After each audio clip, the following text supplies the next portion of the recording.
สบายดีเนาะก่อนอื่นข้าพเจ้าขอแนะนำชื่อก่อนเนาะข้าพเจ้าชื่อเพชรศิริเจริญพันธ์เนาะในนามคณะของบริษัทเนาะแต่ว่าในนามของของบริษัทเนาะคือคณะของการเคลื่อนไหวเนาะในระบบ3 PTP Academy แล้วก็ระบบพิมพ์25เนาะก็ครับดำเนินรายการตามปกติเนาะดำเนินรายการของเราคือ PT ลาวคือคลาสคูลาวเนาะโซกันเหมือนเดิมทุกท่านเนาะทุกอาทิตย์ว่าซะเนาะทุกอาทิตย์เข้าจะมาโอร่วมกันเนาะเรื่องธุรกิจเนาะธุรกิจเบื้องในเบื้องนอกเบื้องในเนาะที่ไปที่มานโยบายการขับเคลื่อนต่างๆเนาะเวลาที่เป็นมีหัวข้อที่แตกต่างกันไปเนาะมันมีเฮาเสียมาร่วมกันกับหลายสวัสดีอาจารย์สุสติภาพรเป็นที่ปรึกษาฝ่ายการตลาดของบริษัทพัฒน์ลาวมันเป็นวิชาการหลักของบริษัทเลย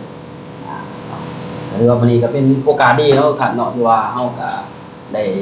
เกียรติเนาะเอาทิศหมู่บ้านนี่เฮาก็หมู่บ้านนี่ก็ไล่ไปแล้วทางหาทานเพิ่นดิมาเนาะอ๋อที่ว่าเขาเงาวันเพื่อนี่ยอดขาย15ต้น30ต้นเกี่ยวกับนี่แหละเพื่อนว่าตัวการจัดจ่ายตลาดต่างๆของหมู่บ้านเพิ่นก็ได้ถึงครับเชิญมากก็เพิ่นก็ได้มาอธิบายสู่ฟังว่าขายต่างๆที่พื้นที่เป็นเท่าไรเนาะเพิ่นก็ได้ให้เพิ่นว่าทิศข้างๆว่าซะเพื่อผู้เขามาฟังเนาะหรือว่ามาเบิ่งในช่องเขาอาจจะเห็นมีแนวทางอาจจะเป็นไปได้ในร้านธุรกิจนี้เนาะสำหรับคนใหม่ที่ติดตามมึงว่าเคยใส่ปุ๋ยแล้วเนาะนี่แหละคืออยากขายปุ๋ยกันอย่างนี้ก็สามารถปรึกษาได้แม่ไปเพิ่นว่าไปประยุกต์ใช้ในสิ่งตัวเองถนัดตัวเองเป็นว่าจ้ะสำหรับวันนี้ก็โอกาสดีเนาะทุกท่านเนาะโอกาสดีผู้ใดเข้ามาก็คือว่าเป็นรายการที่สำคัญกับว่าแม่นเนาะสิเป็นสมาชิกคือว่าเขามาอาจจะเห็นว่าจะเป็นหัวหน้าทีมของทุกท่านก็มีเนาะหรือว่าเป็น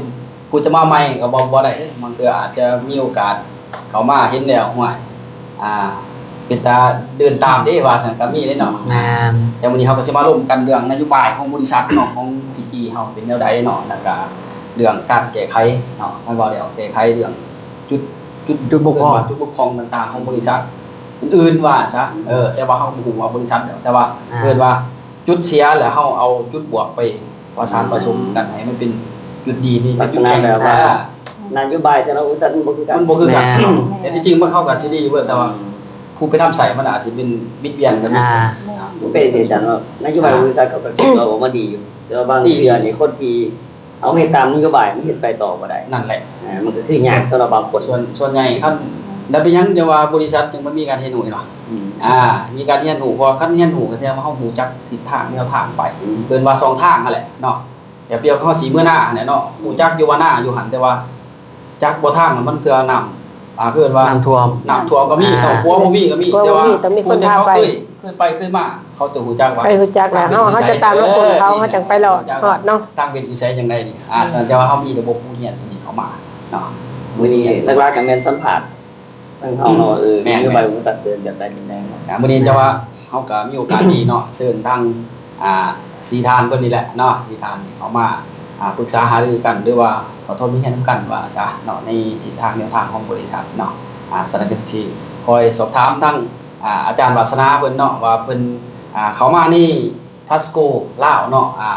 เป็นใจที่ไปที่มาขอให้เกินเรื่องก่อนมาจังได๋อยู่จังได๋เนาะเบื้องต้นเนาะแล้วก็มาเห็นนโยบายจังได๋จังซี่เนาะไปที่มาอันนี้ก็ข้าพเจ้าเนาะก่อนสิได้มาอยู่จุดนี้ได้เนาะก็มาศึกษาเรียนรู้เอาตัวเองมาปักหลักก่อนก็ก่อนสิได้มาเป็นกรรมการนำเพิ่นเนาะเจ้าของก็เอาเจ้าของเองนี่แหละมาเรียนก่อนโดยที่ว่าเฮาบ่เป็นหยังเฮาต้องมาศึกษาก่อนเฮาจังได๋ส่วนคนอื่นมานํเพราะว่าเคยเฮ็ดอยู่แต่เฮาบ่เคยสำเร็จย้อนว่าความรู้เฮาบ่มี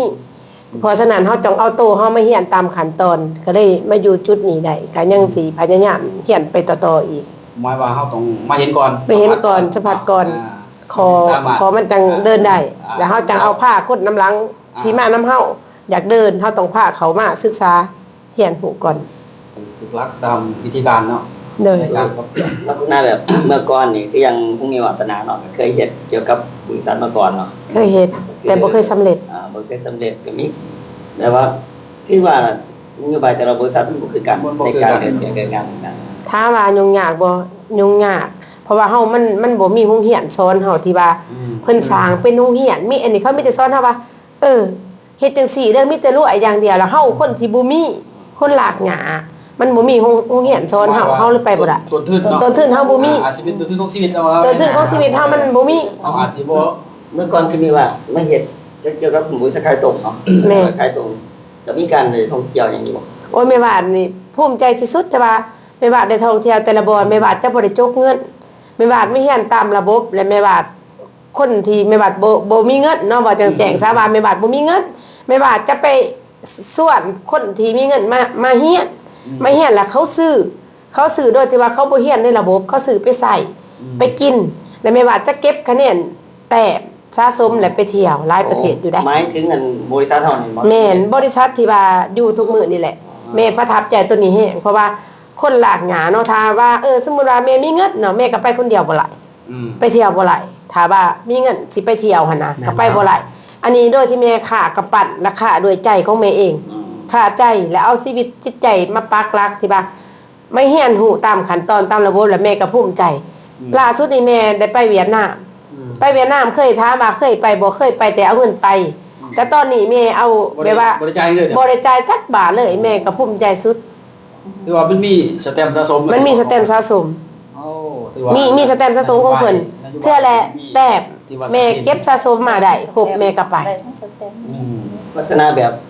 ปัจจุบันเฮ็ดกับบริษัทปัดโกเฮาเนาะ แม่น แล้วเมื่อก่อนเฮ็ดกับบริษัทอื่นได้ไปเที่ยวแบบนี้บ่ ไปแต่จ้างไป แต่ลงทุนหลายได้เสียเงินไป เอาว่าจ่ายจ่ายนักกว่า จ่ายแม่นแม่จ่ายนักจังได้ไปบ่มีแบบว่าเอาแต้มไปแบบ การ นี้ สักส่วนนี่ง่ายบ่ สักส่วนแต่ก่อนก็ถามว่าง่ายบ่ยากยากเพราะว่าคือแม่บอกแหละแม่เป็นคนต้นทุนน้อยแล้วคนสิเชื่อแม่ก็ยากคือจังซี่เนาะโดยที่ว่าเขาเชื่อแม่เข้ามานำแม่เนาะจังมาแม่ได้ตั้งชื่อเพชรเจริญทรัพย์แม่เฮ็ดด้วยใจแม่ไปส่วนไผแม่ให้เขาเฮ็ดมาจะได้แม่ให้เขาไปเด้อแม่บ่ได้อยากได้ของเขาว่าจังซะแม่ก็เอาแต่ส่วนแม่ก็ส่วนเขาไม่เฮียนเนาะคันผู้ใดเข้ามาเขาเฮ็ดตะได้ก็เหมาะไปเขาเด้อคันผู้ใดแม่เขาส่วนเขาว่าเขาซื้อขายซื้อเขาบ่ยังมาเฮ็ดแม่ก็จะเก็บแต้มนั้นไปสะสมไปเที่ยว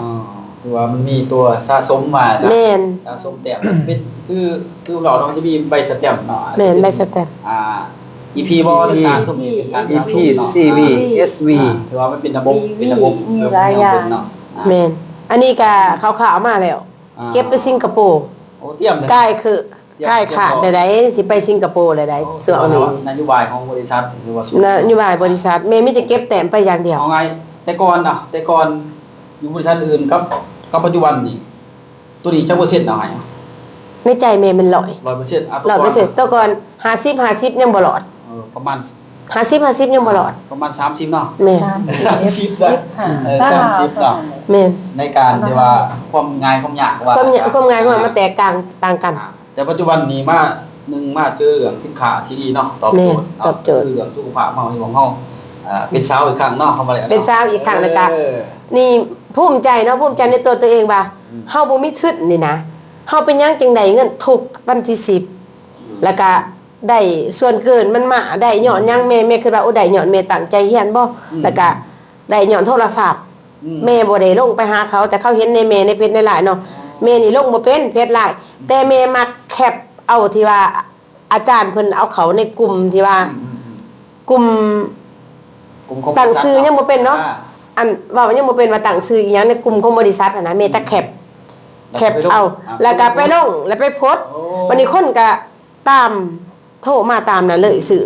เขาก็ถามมาดีจังได๋จังได๋ เขาเห็นตัวนี้ความเชื่อเขากับ ความเชื่อก็มีขึ้น มีระดับหนึง ข่อยมื้อนี้ก็หาตันได้อาจารย์ โอ้คือหมอบ่ได้ มื้อนี้เด้นี่แม่บ่ได้ไปแม่ยังหัวแม่ยังนางเฮียนอยู่เด้ มานางเฮียนได้ จ่ายโบนัสไปแล้วเมื่อกี้นี่3ล้านไป นี่คือ ภูมิใจเด้ที่ว่านางเฮียนอยู่เด้ คือขอดีนี่ระบบบ่เฮียนเนาะคือขอดีที่ โดย นโยบายของบริษัทมันมีมา เพิ่นถามว่าอย่ารับโทรศัพท์เด้อว่าแน่เบิ่งผู้ที่แต่ว่านี่แม่รับอยู่เด้ อ่า บ่รับแม่ก็ร้อยไปรับเด้ อืม ร้อยไปหาโอกาสมันมาถึงนี่เฮาผ่านก็โทรมาใส่เด้เขาว่าส่งคิวโค้ดมาสิโอนเงินให้เห็นไปเที่ยวนี่อยากไปนั่นคนที่เคยไปนำเฮาก็เลยว่ามาโหลดมื้อนี้เพิ่นปิดวันที่30นะปิดโปรว่าสิษาท้ายเดือนนี่แหละมันคนที่อยากไปนำเฮา เพราะว่า ก็ต้องเร่งเด้จ้ะ การตลาดของบริษัท การตลาดของบริษัท มีอยู่3ดอกในการจ่ายเงินเนาะบริษัทพาสโกมี3ครั้งในการจ่ายเงิน ภูมิใจได้จ้ะ แต่ว่ารอบสุดท้ายของเดือนนี่ครับต่างคนต่างมีบรรยากาศว่าซะน ทีมงานบ่ แม่ ต่าง แรงที่เฮาเห็นกันคือเฮาลงไปบางนึงนั่นแหละ บรรยากาศเนาะบรรยากาศ อีหยังก็อีหยังเนาะว่าจะผู้นึงซื้อผู้นึงสิเอากาแฟผู้นึงสิเอาปุ๋ยผู้นึง จ่ายเงินนำก็ซับซ้อนกันอยู่เพิ่นยากกันได้นะอย่าบ่ได้โด เพราะว่าบรรยากาศมันก็คือบ รรยากาศ เพราะว่ามื้ออื่นมันก็คือตลอด เนาะนี่คือทั้งอาจารย์ปรัชนาเนาะเพิ่นได้เราคงรู้สึกว่าซะภายหลังเฮ็ดบริษัทอื่นๆผ่านมาแล้วก็มาบริษัทเนาะความแตกต่างกันหรือว่าคือว่าสูงแต่ว่าความแตกต่างกันเนาะมวยว่าใครเป็ดใครไก่เนาะมันอาจจะเป็นไข่หันไข่ไดโนเสาร์เนาะก็สิเว้าเนาะความแตกต่างคือว่าสูงเนาะความแตกต่างฉะนั้นทั้งอาจารย์แตนเนาะอาจารย์แตนเพิ่นก็อยากให้เพิ่นมาเราสู่พี่น้องฟัง สมาชิกบ่หรือว่าผู้นำเฮาอาจจะมีพื้นที่ต่างๆในตอนนี้เนาะเขามารับชมก็มาเราแชร์ประสบการณ์นำกันเนาะว่าที่ไปที่มาของบริษัทก่อนจะมาจุดนี้จังได๋นะ ก่อนจะมาอยู่จุดนี้ก่อนจะมาอยู่จุดนี้ก็แต่ก่อนก็เคยผ่านมาหลายบริษัทแล้วเนาะแรกๆก็คิดว่าอยากไปเที่ยวก็บางบริษัทเพิ่นก็ว่าอันนั้นเขามาเฮ็ดเวียกนี่แหละสิรวยสิมีเงินสินะสิพาเฮ็ดสิพาทำแต่ว่าเฮาลงทุนไปแล้วก็ ตอนมาอยู่มาเขามาที่นี่แสดงว่าย้อนเที่ยวที่นี่ของบ่ที่ แม่น บ่ฮู้ว่าสิมาเฮ็ดธุรกิจจังได๋ บ่ทันฮู้ว่าสิมาเฮ็ดธุรกิจคิดว่ามักเที่ยวหั่นนะก็สิว่ามีทุนหลายบ่ทุนก็บ่หลายก็จะว่าเฮาอยากเที่ยวเฮามักเที่ยวนี่เห็นนายกเห็นในเฟซใน LINE หั่นนะก็เลยบัดนี้มีคนไปเว้าสู่ฟังก็เลยสนใจบัดนี้ถ้ามิตรก็บ่คิดว่าสิได้ไปเที่ยวดอกเพราะว่าผ่านมาหั่นเคยลงทุนไปนำหลายบริษัทแล้วแต่ว่าถ้าแต่แนวนั้นแนวนี้ถ้าคะแนนจังซั่นจังซี่ถ้าโมถ้าหลายอย่างหลายเนี่ยถ้ามันครบจังซี่นะแต่สิได้ไป รอบทริปเที่ยวใส่รอบทำอิฐบ่ไปกินปูดูเยียวอยู่จันทบุรี เที่ยวที่บ่นี่ แม่นเรือทำอิฐรอบทำอิฐก็ดีใจแล้วก็ภูมิใจไปว่าตอนแรกๆก็บ่คิดว่าสิได้เข้ามาอยู่ในจุดนี้ว่าซั่นซะก็บ่เคยว่าสิได้คิดว่าสิได้มาหามาเฮียนแต่ว่าเฮาสิฮู้ว่าบริษัทเขาดีบ่หรือบ่ดีแต่ว่านโยบายของบริษัทมันก็ดีเบิดนั่นแหละแต่ว่าเฮาบ่ได้เข้าไปใช้จ่ายไปศึกษาเรียนรู้ เฮาข้อมูลเฮาบ่ถึงเฮาเฮ็ดบ่ได้ นึกมากก็มีหลายอย่างแหละเนาะบัดนี้เฮาทุนเฮาก็บ่หลายบัดนี้ในใจหันคนมาเที่ยวอยากเที่ยวแล้วก็มักม่วนว่าซั่นซะก็เลยเขาทางด้วย เขาทางแล้วก็บัดนี้แล้วก็เลยมาสอบถามเพิ่นว่าบ่มีเงินแต่ว่าอยากไปเที่ยวมันสิจังได๋นะมันก็เลยเขามาศึกษาเบิ่งได้ยินเพิ่นก็บอกว่าเขาไปศึกษาเบิ่งก่อนเป็นจังได๋นะสิไปเที่ยวจังได๋นะก็เลยอยากศึกษาเบิ่งก็เลยลองเข้ามาแรกๆก็ข้าพเจ้ากับผู้ที่เก็บกาแฟแล้วหั่นน่ะก็เลยถึงสวะมีเงินแน่บ้าก็ลองซื้อปุ๋ย2ต้นว่ากาแฟก็บ่งามเด้ก็อยากแก้ไขปัญหากาแฟผ่านมาก็ใส่ปุ๋ยทั่วทิพย์ทั่วแดนมาลำมาลอยเนาะ มาลำมาลอยแสดงว่าที่จริงของเป้าหมายมี2อย่างเนาะเป้าหมายมี2อย่างไปเที่ยว2มาอยาก1อยากพัฒนาอยากแก้ไขสวน2มาอยากเที่ยวแสดงว่ามาอยู่จุดนี้ได้มันคงแคมเลยแม่ยอดคงแคมล้วนๆคือแบบคือกำไรชีวิตล้วนๆก็คิดว่าก็เลยลองเขามาศึกษาหลังจากนั่นก็ลองเขามาศึกษาเบิ่งเนาะก็บ่คิดว่าสิได้มาอยู่แบบนี้หรอกบ่คิดว่าสิได้มาเป็นกรรมการสิได้ใส่สูตรแบบนี้นะที่จริงเห็นคนอื่นใส่เนาะเฮาสิเฮ็ดได้บ่เฮาอยากใส่เฮาบ่มีคิดอีหยังนะคิดได้ค่ะเห็นนั่งแง่หมูนั่งแง่หมูได้เห็นหมูใส่ตะกี้ก็นั่งแง่ได้อยากใส่แม่นความรู้สึกอยากใส่นำเพิ่นได้ก็นโยบายเพิ่นหั่นนะแต่ว่าเฮาก็แบบว่าได้มาอยู่ในจุดนี้โอ้ยดีใจแล้วก็ภูมิใจแบบว่ามีแต่ความม่วนความซื่นมุกมีความเศร้าหมองแบบว่าพามอนคนเฮ็ดมาตลอดเด้อว่าแล้วก็ได้เที่ยวตลอดว่าซั่นตอนเบื้องต้นที่เขามาส่วนว่าไปเที่ยวเนาะเพื่อมาเฮ็ดธุรกิจจังหวัดเนาะที่ว่าเขาบ่ได้ว่าย่านว่าคือความรู้สึกแบบคือบริษัทนึงว่าเที่ยวเรื่องก็ล่อแล้วล่ออีกจนเบิดปีบ่ได้ไปอันนี้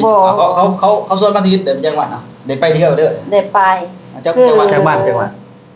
ตอนทำอิฐก็ได้ผู้ดีได้4วันที่5ผู้ดีได้ไปเที่ยวอุบลก่อนเทื่อทำอิฐเพิ่นเข้าไปสวนเนาะไปน้ำซาบก่อนแม่ไปน้ำซาบไปเที่ยวอุบลแล้วเทื่อที่2ก็เลยมาซื้อปุ๋ย2ต้นเนาะก็เลยได้ไปเที่ยวอยู่จันทบุรีเพราะว่าอยากเอาปุ๋ยหันมาใส่สวนเพิ่นว่าคันว่าจันก็ลองซื้อปุ๋ยเพราะว่าเพิ่นอยากไปแก้ปัญหาให้หั่นนะเรื่องปุ๋ยเพราะว่าสวนหันมีแต่ก้านมีแต่ใบหั่นน่ะมันบ่งามก็เลยลองซื้อปุ๋ยมาใส่สวนแต่ก็ได้ไปเที่ยว หลังจากมาก็แม่นติดตามบริษัทเลยแล้วก็แบบว่า ที่ว่า สุดยอดนะ ไปแบบง่ายๆเนอะ ไปแบบง่ายๆบ่ต้องรออีหยัง คือตอนแรกเนาะตอนทมิตเนาะที่ว่าทางอาจารย์ไหนไปนำทรัพย์เนาะ นำทราบ นำทรัพย์ในตอนนั้นก็รู้สึกว่าที่ว่าไปเห็นพระโกทมิตร บรรยากาศ คือไปเห็นทมิตรนี่พระโกทมิตรเนาะแต่ว่ามื้ออาหารไปรวมแล้วได้ไปฟังนโยบายก็รู้สึกไปอย่างตอน แบบว่า กับบริษัทอื่นที่เคยเห็นมาก็รู้สึก มันแตกต่างกันหลายแบบว่าทางบริษัทพาสโกเฮาเนาะนำผ้าเฮ็ดหันเฮ็ดนี่แบบว่านำผ้าเฮา กิจกรรมหลายเฮ็ดกิจกรรมหลายมันเลยเห็นสร้างความประทับใจ สร้างความประทับใจ แม่นอยู่เฮาไปศึกษาแต่ว่าเพิ่นพาเฮาเล่นกิจกรรมหลายกว่าเฮาเลยเพิ่น แม่นได้ดินกิจกรรมหลาย แล้วก็แล้วมันบ่ซีเรียสมันบ่แม่นว่าสินั่งไปชั่วโมงก็บ่ได้ลุกจังซี่นะ เพิ่งได้เที่ยวเลย อันนี้เฮา เที่ยวเลยความ เฮาได้กิจกรรมหลายกว่า ความรู้ให้เฮากันหลายอย่างผ่านมาไปบริษัทอื่นเพิ่นก็ว่าก็เข้าไปรวยอยู่แต่ว่าบ่มีไผนำพาเฮาเฮ็ดแบบนั้นนะ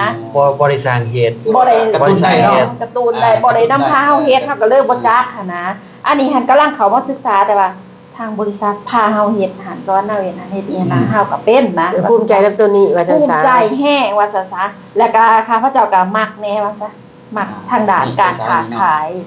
นะ มีแววทางนี้ว่า มักมีแววทางนี้ว่าซั่นซะ อ่า แต่ยังน้อยก็เฮ็ดประกันไปค้าขายตลาดธรรมดานี่แหละ แต่ว่าได้เข้ามาจุดนี้ก็รู้สึกว่ามีแต่ความสุข แบบว่าสุขกายสุขใจว่าซั่นซะ ซ้ำระดับ60ปลายนี่อยากเขาจะบ่จ้าง มี นะ รายได้ จ้า พอมี เดือน500,000เขาจ้างแม่บ่เขาจ้างก็ไปล้างถ้วยได้คันบ่เอาตู้มาเหียน บ่จักว่าสิได้เงินบ่จักว่าสิได้เงินก็บ่เคยได้เงินเนาะเว้าความซื่อซะบ่เคยได้เงินทางบริษัทว่า บ่เคยได้เงินมาจากบริษัท แม่ มาก่อ บ่ น เคยได้เงินมาจากบริษัทมาก่อน แต่ว่ามาเฮ็ดกับบริษัทพาสโกลาวเฮานี่มันจะได้แบบง่ายๆดอกเป็น มันได้ทุกเม็ดมันได้ทุกเม็ดเฮาเหียนหอด เขามาทำอีกฮึ ได้โบนัสที่วิทย์ยังงงๆอยู่แม่นบ่ งง มาได้มาจากยังแม่นบ่ บ่ไหลมาจากไปเที่ยวแล้วยังมาได้เงินเกินนะก็เลยคิดว่าเงินตัวนี้มาจากอีสันนะของทำอีกก็บ่ทันจากอีหยังนะก็เลย เรียกว่าแม่นบ่เงินเฮาอยู่ได้เนาะ แม่นอยู่ว่าชื่อ ข้าพเจ้านี่เห็นเงินแต่วิทย์ว่าแม่นบ่ เพิ่ เงิ น น ว่านะเพิ่นให้โบนัสเพิ่นแจกเพิ่นชื่อถืออยู่ว่าก็ได้เกิดนะบัดนี้ก็แต้มแก้วอันตาโอ้ยจะแม่นดีใจซื้อหาตะวันนี่เปล่าแล่นออกไปหาโบนัสแล้วก็ดีใจนะต่อมาก็บ่คิดว่าสิได้เพราะว่าไปลงอยู่แพร่ก็บ่คิดว่าสิได้เงินอีกหันนะเงินนี่มันได้มาจากไสอีกหัน รอ นะ บซองนี่เนาะ รอบ2แล้วที่2โหว่าได้เงินหอดล้านไปมันเงินอีสาก็เลยเกิดหันนะ ได้เงินแบบงงเฮาบ่ แม่ รู้เลย มันงง เพียนนำได้เงินเพาะมานะ แม่ ฟังบอ เรีย ก น นะ นำ ว่า เรื่อง สรุปยังไงว่าหนึ่งเราต้องการใส่ปุ๋ยเนาะแกมัน แม่น เราซื้อปุ๋ยปุ๊บเราได้ไปเที่ยวรถบ่นี่ แม่ซื้อปุ๋ยแล้วก็ได้ไปเที่ยว เดี๋ยวมาปุ๊บบ่ได้เราได้เงินดีกว่า ยังมาได้เงินอีกหันนะก็เลยว่า กำไรล้วนๆเนาะ กำไรล้วน ปกติก็ซื้อปุ๋ยใส่อยู่เลยเนาะ แม่นปกติเฮาก็ซื้อปุ๋ย แต่ว่าเฮาซื้อแต่ปุ๋ยทางตามตลาดตามท้องตลาดแล้วก็วิธีใส่ปุ๋ยก็ยังบ่ฮู้จักว่าซั่นซะซื้อมั่วซั่วว่าจะใส่ปุ๋ยก็ใส่ไปเลยเฮาบ่มีไผสอน เอา บ่มี ง่าย ไผ ๆตาม บอกว่า เฮา ซะ ซื้อตามใจว่าซั่นเนาะ ซื้อตามใจอยากซื้อบางเทื่อก็ใส่บ่ถือบัดนี้มันกาแฟมันก็บ่มัก ใส่บ่ถึกย่ามบ่ถึกกระดูเนาะ แม่นแล้วก็บ่ถึงวิธี ก็เลยแต่นั้นมาก็เลยตั้งแต่ได้เข้ามาบริษัทเนาะก็เลยติดตามบริษัทมาตลอดแล้วก็มาเบิ่งกาแฟตัวเองก็งามว่าซั่นซะมันแตกความแตกต่างแล้วผลผลิตมันก็ไหลหลายขึ้นแบบว่าเพิ่มผลผลิตแต่ว่าลดต้นทุนว่าซั่นซะ ได้ใจเฮาดูลงเนาะ แม่นรายจ่ายลดลงแล้วบัดนี้เฮาก็ยังมีกำไรอีกหลายอย่างก็สิภูมิใจแฮงตัวนี้หันนะก็เลยคิดว่าได้เข้ามาเฮียนประจำ มันนี่เปิดใจเนาะหลังจากนั้นเปิดใจมาเฮามาเฮียนเนาะเปิดใจมาเฮียนคือว่าโดนบ่มาเปิดใจมาเฮียนจนได้ขั้นตอนถึงเป็นกรรมการ บ่โดน 10ทิศ 10ทิศนั่นล่ะ 10ทิศแต่เฮาบ่ต้องขาด มาเสมอมาใน10ทิศพันทิศนึงมีทิศนึงมี2วันเฮาเฮียนแต่1ถึง5เนาะ แสดงว่าเดือนนึงก็4ทิศเนาะเอาแล้วเนาะ แม่น เดือนนึงก็4ทิศ ถ้ามา10ทิศก็ถือว่า2เดือนครึ่ง แต่ว่าไปอุบลนี่ก็ยังบ่ฮู้ได้กลับมาเพิ่นว่าโอ้ผ่านคอร์ส S3 งงโอ้ผ่า ชื่อน เขาจะว่าบ่ถือแต่ว่าเฮาต้องเอาใจใส่ว่าเขามาทุกทิศ BTC ยังงงอยู่ว่า S3 นี่มันเป็นหยัง เป็นหยัง 3มันคือหยังนะ S1 S3 เนาะ ก็คือผ่านอุบลเนาะก็คิดว่าเขาส่วนไปเที่ยวที่แท้ที่แท้ก็ได้ไปศึกษาหลายอย่าง ก็ได้ข้อมูลหลายอย่างมากก็เลยมาคิดค้นคว้าเบิ่งว่าเป็นตาคือสิได้เงินนะ ได้แสดงว่ามาปรึกษากับ ได้ ทาง มา ครอบครัวอีก ปรึก เนาะ ษาทางครอบครัวแล้วก็ เนี่ยต่างๆ ผู้ เนาะ ที่ส่วนนะส่วนมาเพื่อผู้พื้นที่ไปแนะนำใส่ปุ๋ยนะถ้ามิดก็บ่อยากเชื่อดอกว่าซะบริษัทอื่นเคยผ่านมา 2-3 บริษัทก็บ่เฮ็ดเสียเงินไปซื่อๆค่ะบ่มีได้บ่เฮ็ดมีได้จักเทื่อ บ่อยากเชื่อปานใด บ่อยากเชื่อก็เลยบ่อยากเชื่อบัดนี้ค่ะแล้ววันนี้ก็คิดว่าบ่สิลองซื้อปุ๋ยเบิ่งเพราะว่าเพิ่นว่าซื้อแล้วไปเที่ยวโลดนะก็สิ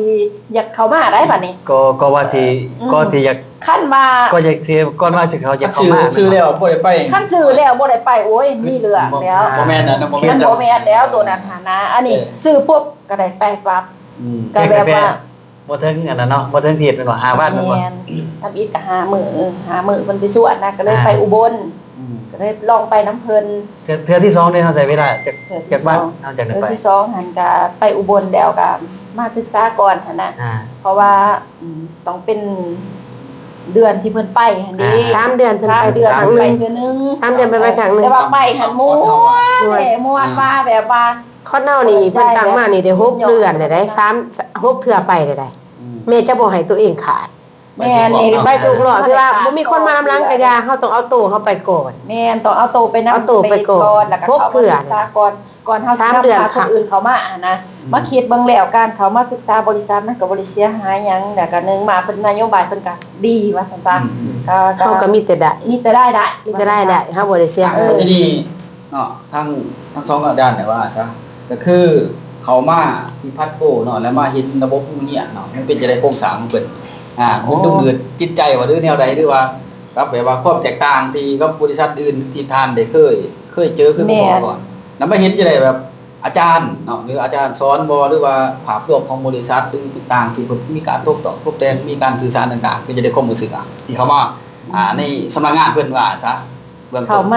มาเด็กๆเนาะก็แบบว่ามีความดึงดูดนึงมากอะมันก็ผ้ามวนหั่นแหละผ้ามวนแล้วก็มวนน้ำกันแล้วก็เนึง เพิ่น มา เพิ่นเฮ็ดแบบว่าเฮาเข้ามาเพิ่นบ่ว่าสั่นน้อยสั่นใหญ่เพิ่นบ่เกลียดเฮา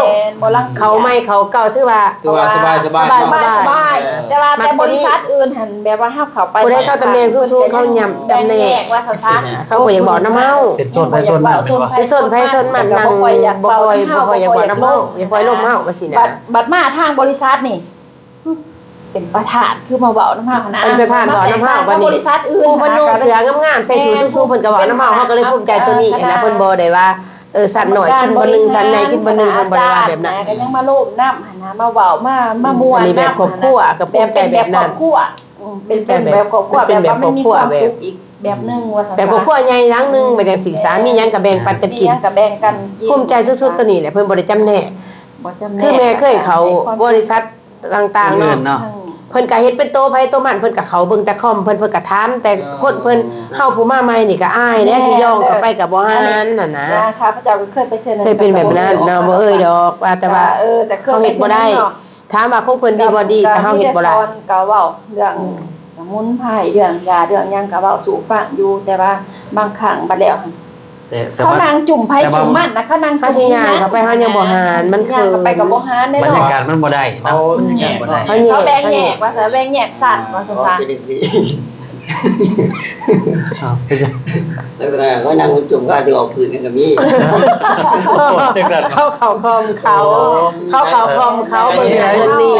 มีอะไรเงี้ยนะโม ใหม่บางครั้งเฮาก็ เฮาย่างเข้าไปเฮาก็เขิน เก่งนะว่า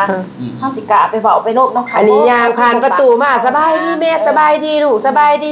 ถือคุกกินมาทุงไผทุงมันมากับมาไข่ใส่กันน่ะนะก็มักแบบนี้ แล้วก็ปัดโกยอยู่กับแบบครอบครัว แม่ ครอบครัวอีหลี คือแม่นี่มาพระมือเป่าอะไรแม่มาเขาอยู่พัดโกนแม่มาเฮียนแม่พระมาโดยพัดมือเป่าอะไร มันอยู่ในนึงเที่ยวก็ได้เที่ยวเนาะ แม่ยังได้เที่ยวยังได้โบนัสได้ดิแม่เฮียนตามระบบเลย ก็ได้เนาะ แม่บ่ได้หอเพื่อนมาลงเป็นกอดแล้วแม่ก็บ่ได้ซื้ออีหยังไปใส่ ได้ทั้งงานได้ทั้งเที่ยวได้ทั้ง มีความมวลซืนใส่ทั้งรางวัลพิเศษหั่นนะ สุขภาพกายดีสุขภาพใจดี แม่น หนึ่งมาไปนัดคนไว้เฮาบ่เป็นหยังนี่ครับไปนัดคนตามบ้านเด้อก่อนแม่สิได้ไปเที่ยวไปหยังก่อนแม่สิได้บ่นอกบ่นัดนี่แ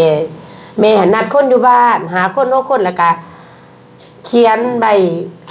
ยังเขียนบ่เป็นเพิ่นเอิ้นว่าใบเบนเนอร์บ่ แม่นออกเวนเนอร์ ออกเบนเนอร์แล้วก็เซิ้นเพิ่นที่ว่าเพิ่นสูงตำแหน่งที่สูงให้ไปเว้าให้เฮาบัดนี้เขาซื้อกินลูกค้าประจำคือลูกค้าแถวเมืองสระสมบูรณ์แม่นี่มีแต่ลูกค้าประจำกินกาแฟ ซื้อซ้ำเนาะ ซื้อซ้ำแม่บ่ได้ปุ๋ยนี่แม่ยังบ่จักวิธีใส่เพราะว่าทางบ้านแม่มันเขาบ่ได้ใส่เขาใส่หน้าเขายังเพิ่นละสอบเป็นหยังแม่จังขึ้นมาสั่นสูงได้ย้อนลูกค้าแม่ซื้อซ้ำแต่บ่มีคนมาเฮียนนำเขาบ่ทันเชื่อแม่บัดตอนนี้นี่ไก่ก็จักมาเนื้อก็จักมา เสื้อมันกัน เลื่อมเชื่อมันแม่ว่าอยู่บ้านนอกบ้านหน้าโนกระซานแต่กระตาเขาก็ว่าอุ๊ยอีน่าอันนี้ไปนำคือสิบ่รอดบัดมาเห็นนี่เดือนนึงยังบ่มือเฮือนเดือนนึงยังบ่มือเฮือนเทื่อนึงเราต้องได้แล้วจังมา หวดกับกระตากับบ่ พวกมันกระตากะยังซนอยู่เวลาว่างโนแต่ว่าห่วยถ้าเราบ่ได้นี่เมื่อปักเสซื้อๆยังเสียเงินได้เขาว่าอันนี้ผู้นึงโพอยู่ประเทศนึงผู้นึงโพอยู่ประเทศนึงก็ถือว่าเรามีเงินได้ เพราะว่า แต่ สิน ว่า ค้าเฮามันก็ตอบโจทย์ แต่ว่าเมื่อสนับสนุนเนี่ยนี่เริ่มเข้ามานะกับทั้งของการเมืองเขากันยังว่าอันนั้นเอื้อยเนี่ยนี่บ่สนใจกับเมืองตัวเองเนี่ยเนาะโพอยู่แต่เมืองอื่นก็คือบ่ลงเมืองเขาเนี่ยโอดปลายไปหันก่อนคอยใส่ไปเนี่ยแต่ว่ากลับเมื่อนี่สิไปถ่ายผู้ที่ว่าเพิ่นใส่ผู้เฮาส่วนบางหน้าเอาเพิ่นโทรนำเด้ออยู่ ถือว่าเนี่ยหนุ่มดีแล้ว แนวหนุ่มนี่เพิ่นโทรนำเด้ออยู่เพิ่นใส่ผู้ ลูกค้าเก่าใส่ประจำไหน จะเป็นไปเที่ยวดูแลลูกค้าจนนำ ลูกค้าโทรนำไหนทั้งกาแฟทั้งยา อยากให้เมื่อวาน อยากให้เมื่อวานห่วยมาจอเมืองตัวเองนี่ติไปแต่ทางหน้าลูกค้าโทรนำบาทนี่ น้ำอยากได้สินค้า อยากได้สินค้าก็ได้ว่าทายอยู่หั่นแนวซื้อแล้วกาแฟก็ได้จะเอาเมื่ อั อน นี้เป็นเรื่องจริง เป็นแบบกาแฟ ลูกค้าน่ะ กาแฟนี่เว้าคนซื้อว่า แม่นั่งอยู่ห้องการมื้อนี้นี่นะโดยที่แม่บ่ได้ไปโฆษณาเรื่องปุ๋ยนี่นะเขาเบิ่งอยู่เพจนี่ปุ๋ยเฮามาแล้วบ่สิโอนเงินไปให้ได้นี่ส่งเลขบัญชีมาแน่นี่อยากได้อีนี่อยากไปเที่ยวนํก็ถือว่าเขาเชื่อมันแม่เขาจะโอนเงินมาโดยที่5-6 หมื่นเนาะจาน แม่นแล้ว บ่ได้น้อยนะเงิน5-6 หมื่นโดยที่ว่าเบาความแจกๆซะแม่บ่มีอีหยัง ยุติกีบ่ได้ เขาอยาก เงินเขาบ่อยาก โอ้ยจ่ายเงิน10,000ก็ยังยากนะเว้าจนปากเปียก แม่นหั่นแหละ อันนี้เห็นในเพจในไลน์ยังว่าส่งเลขบัญชีมาแน่สิเอานั่นเอานี่โอ้ยแม่ภูมิใจสุดๆแม่สิสู้จนกว่าว่าไปบ่ได้ ความสมัน คงแม่ได้ ของบริษัท แม่สิอยู่สิสู้ไปจนแม่ไปบ่ได้ จริงมันเป็นเรื่องของระบบเนาะระบบเฮาดีมันก็เกิดว่า อาจารย์1ระบบดี2สินค้าเฮาถูกตู้ดีหมดนับแต่ YM นับแต่ สินค้าตอบโจทย์ดี อินซีแดงอินซีอันนี้เฮา พ นี่ ญาอินทรี แล้วก็อีหยังตัวแม่กินตะกี้แม่เป็นท้องไข่เลยแม่กินอีหยังแม่บ่จัก ผัดกบ พัดโก พัดโกตะกี้แม่กินบ่แม่นอยู่ในบริษัทเฮาแม่กินอยู่ในหาดยา แม่กิน จำหน่ายเนาะ จำหน่ายในหาดยา แต่ก่อน กว่า 1,200 แม่ยังว่าแพงได้มาตกมาอยู่ในบริษัทเฮากว่า 1-2,000 หาแม่ว่าซื้อกินสบาย อืม แม่เข้ามานอนยาสุขภาพลักๆเป็นคนป่วยผู้หนึงแล้วมามั่นใจกับยาแต่ว่าผู้ใดเป็นยาของเฮาก็ถือว่าเบอร์1บ่แม่นมีแต่ปุ๋ยใด ก็ถือว่าเป็นเรื่องราวที่ดีนั่นแหละครับ แม่น เรื่องบ่ว่าตัวสินค้า สินค้าทุกเฮาทุกตัวที่มี เป็นเรื่องราวที่ดีเนาะ ที่มี อ่า ของเฮาถือว่าตอบโจทย์ได้ มีในบริษัท มีในบริษัทเฮาตอบโจทย์ได้ มันชัดเจนนะ มันชัด แต่ประ เจ เท น ศคือบริษัทเขามันจะมีระบบ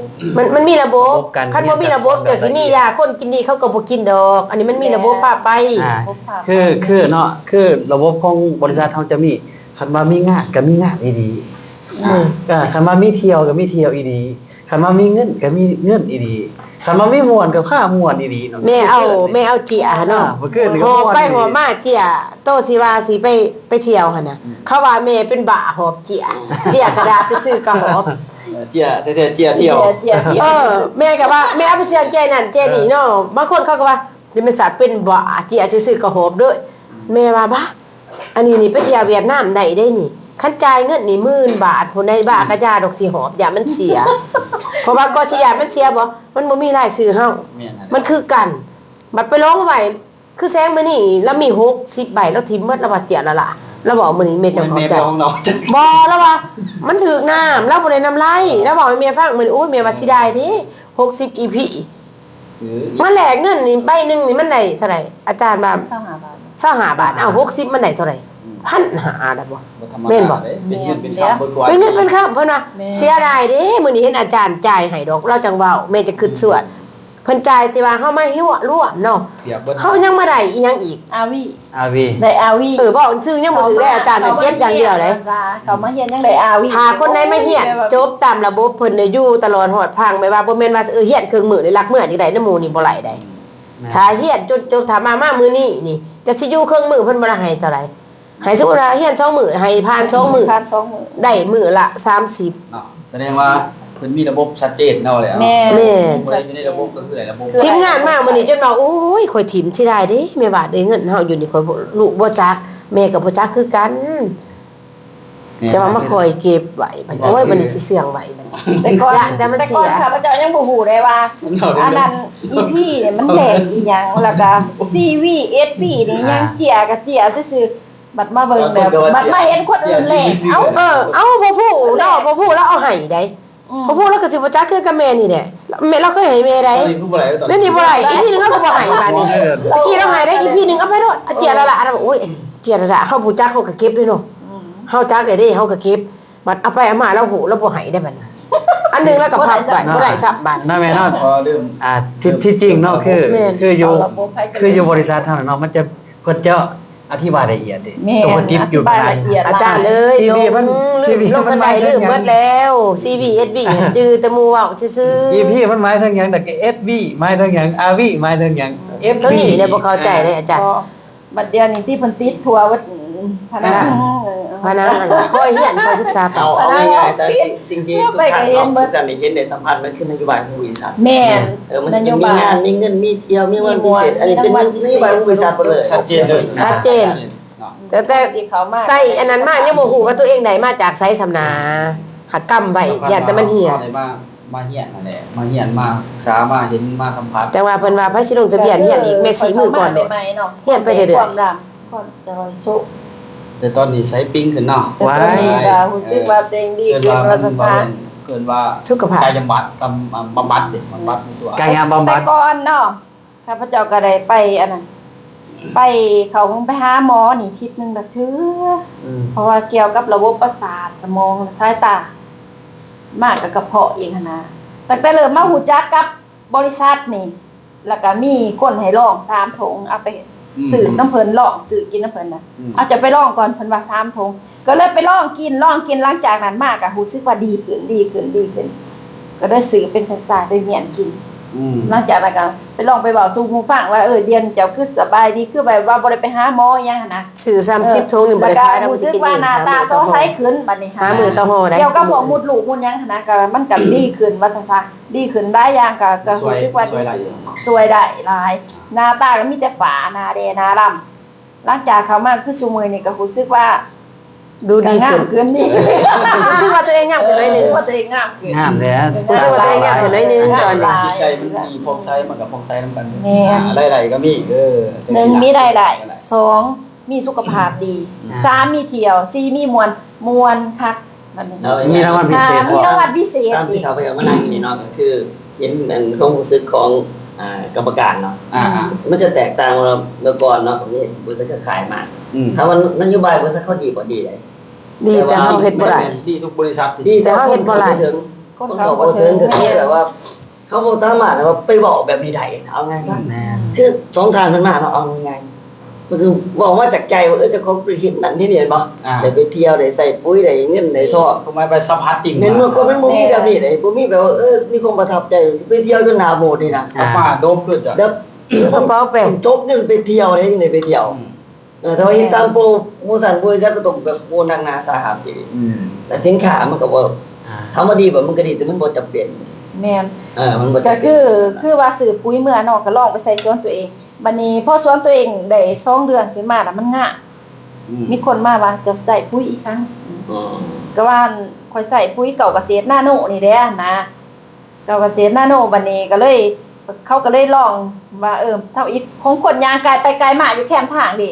เห็นมันเป็นกลางหั่นน่ะเห็นเฮาใส่บัดนี้เห็นมันงามขึ้นบัดนี้เขาก็เลยลองมาซื้อน้ำลองเอาไปใส่บัดนี้เขาก็ว่าปุ๋ยเจ้านี่งามได้ว่าได้ ก็ได้มาก็เลยได้มาถามมาสื่อนำนะก็สิได้เข้ามาอยู่บริษัทใด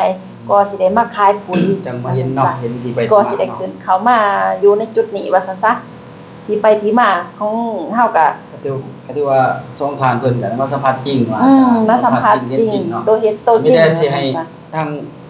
อาจารย์เพิ่นที่เพิ่นเคยได้สัมผัสเรื่องระบบต่างๆให้เพิ่น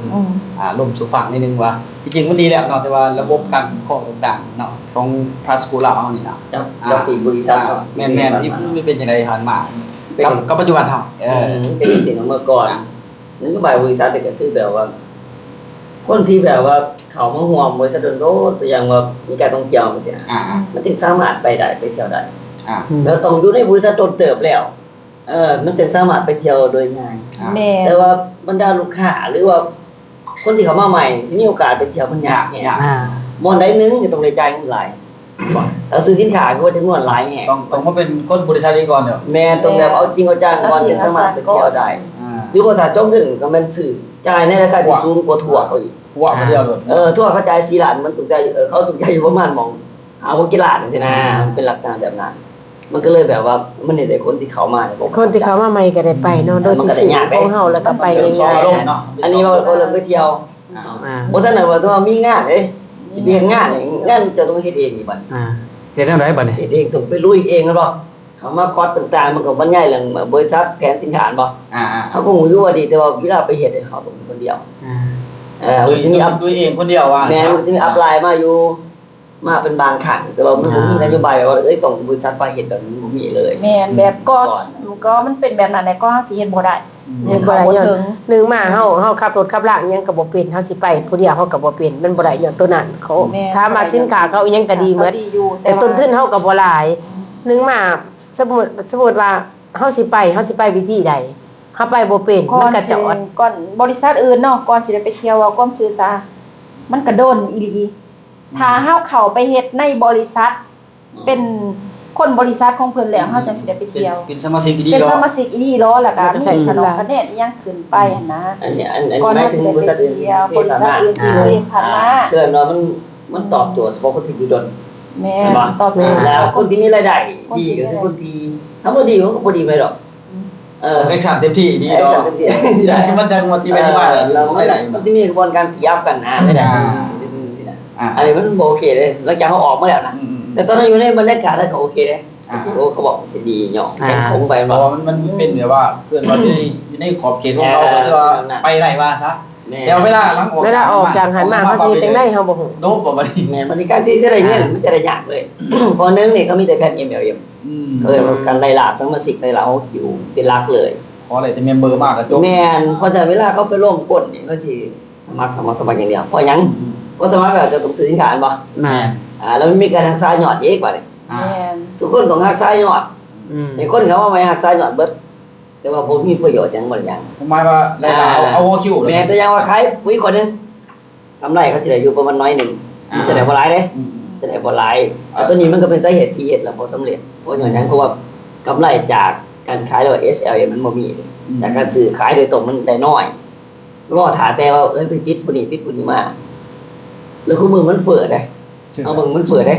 ว่าเรื่องส่วนก็ว่าปิดไปสมมุติสิเทียบสมัยก่อนกับปัจจุบันนี่รายจ่ายนี่ตายเลยบ่ตายเลยก่อนถ้าเทียบโอ้ยเมื่อก่อน 3-4 เดือนจะได้เงิน 6,000 บาทเด้วันนี้การไปกันมาอีกบัดนี้มันหนักอีกเด้อมันหนักเอาเฉพาะพวกตงนึงคนใหญ่เอาจักดีก่อนน้ำมัน2เดือนก็ใช้เงินนี่บ่ธรรมดามันบ่ธรรมดาตัวมันได้ยากเพราะอย่างนึงนี่ก็เฮ็ดเองเด้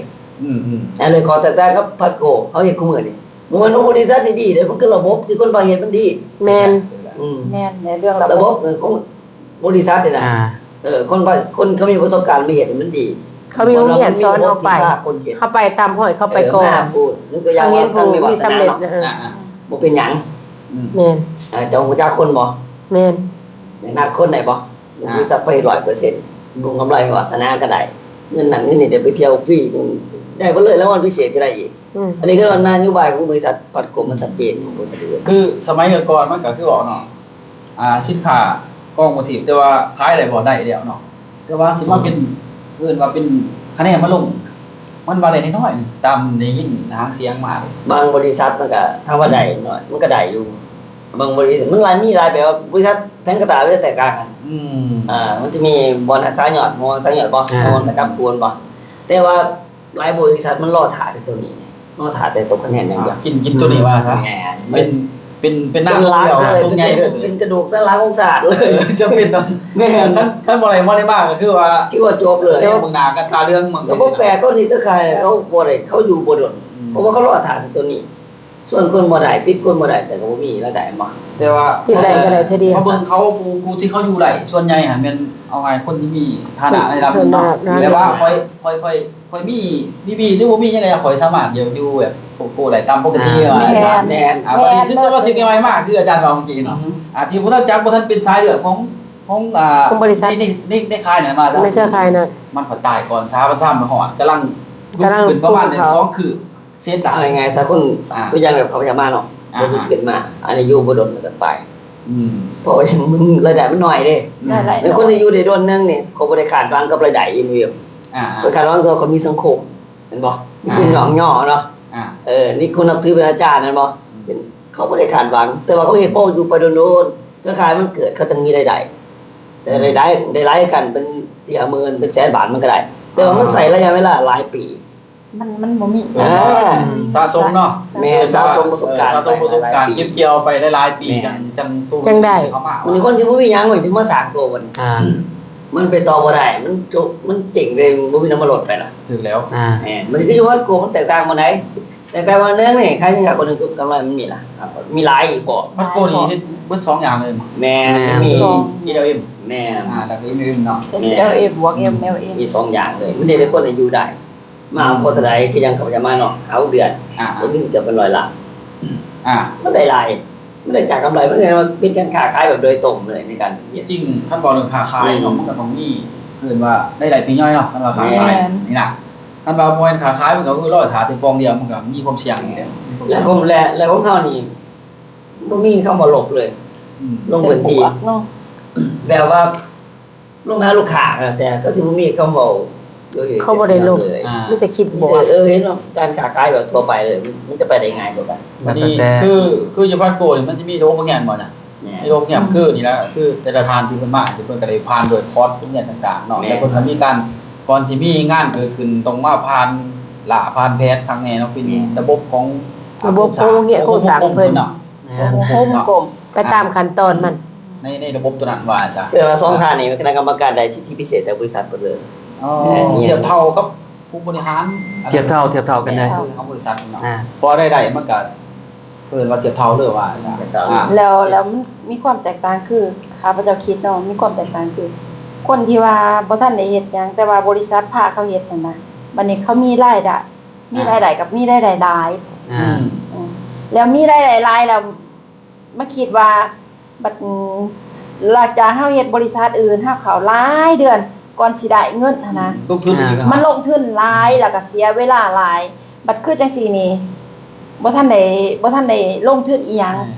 บริษัทไปนำพาเฮ็ด มีรายได้ก่อน ถ้ามีรายได้ก่อน จังเข้ามา ถ้ามีรายได้ก่อนแล้วจังได้เข้ามาบริษัท ไปเที่ยวอีก ก็จะได้เที่ยวอีก เที่ยว ก็ได้รางวัลพิเศษอีกมีมวนอีก แสดงว่า นะ ทิศทางเพิ่นดีเนาะ ทิศทางของเพิ่นแล้วก็นโยบายของเพิ่นนี่แบบว่าสุดยอดว่าซั่นซะ อันนั้นว่า แบบว่าแล้ว ทิศทางที่มีว่าชัดเจนว่า ชัดเจนอีหลี ใครจะไปเห็นเอาง่าย ให้ จ้ะ เป็นตัวจริง เดี๋ยวนี้มันมีโครงสร้างที่เพิ่นเขียนมาว่า มันจะมีได้1 2 3เด้อแล้วเพิ่นให้ไปเห็นได้1 2 3ก่อนที่บิน แม่นได้เห็น จาก ได้ แล้ว ก่อน แล้วปั๊บเนาะกลับก็มาก็บ่ซึกก็มาเอ้าคือถ้าต่อยอดเป็นลักษณะนั้นเนาะ แม่น นี่ก็สิเราเห็นนั่นน่ะฉันว่าทุกคนที่ได้เป็นสัมพันธ์เดียวแม่นกลับมาอย่างมาเฮียนเบิด มาต่อ มาเฮียนเบิดได้ ผู้ได้นำมาแล้ว ลั ก็ กษณะนี้หอน้ำพึ่งเย็นนะออกจากบริษัทอื่นมาไปตลอดมันอยู่ในรถลักษณะ มันก็สิเป็นลักษณะนี่ เบิ่งคนเขามานำเฮาเนาะแบบครอบครัวคือว่าหั่นแหละแต่บางคนเขาบ่เคยมาเขาเป็นคุณหนูคุณหญิงคุณนายว่าซั่นซะเขามาอยู่นำเฮาเขาก็ยังเป็นหลักหงาคือมานำกันเลยคือแบบม่วนนะแบบเป็นอันเดียวแบบการกินกันอยู่กันมนูกันนอนแบบว่าเขาม่วนสุดๆเลยแบบ อยู่ธรรมดา อยู่แบบธรรมดาอยู่แบบครอบครัวมันภูมิใจตัวนี้ได้ ผ้าขมวนของเฮาอี ม่วน ดี เขาม่วนอะไรสุดขีดเลยครูผัวเมียมา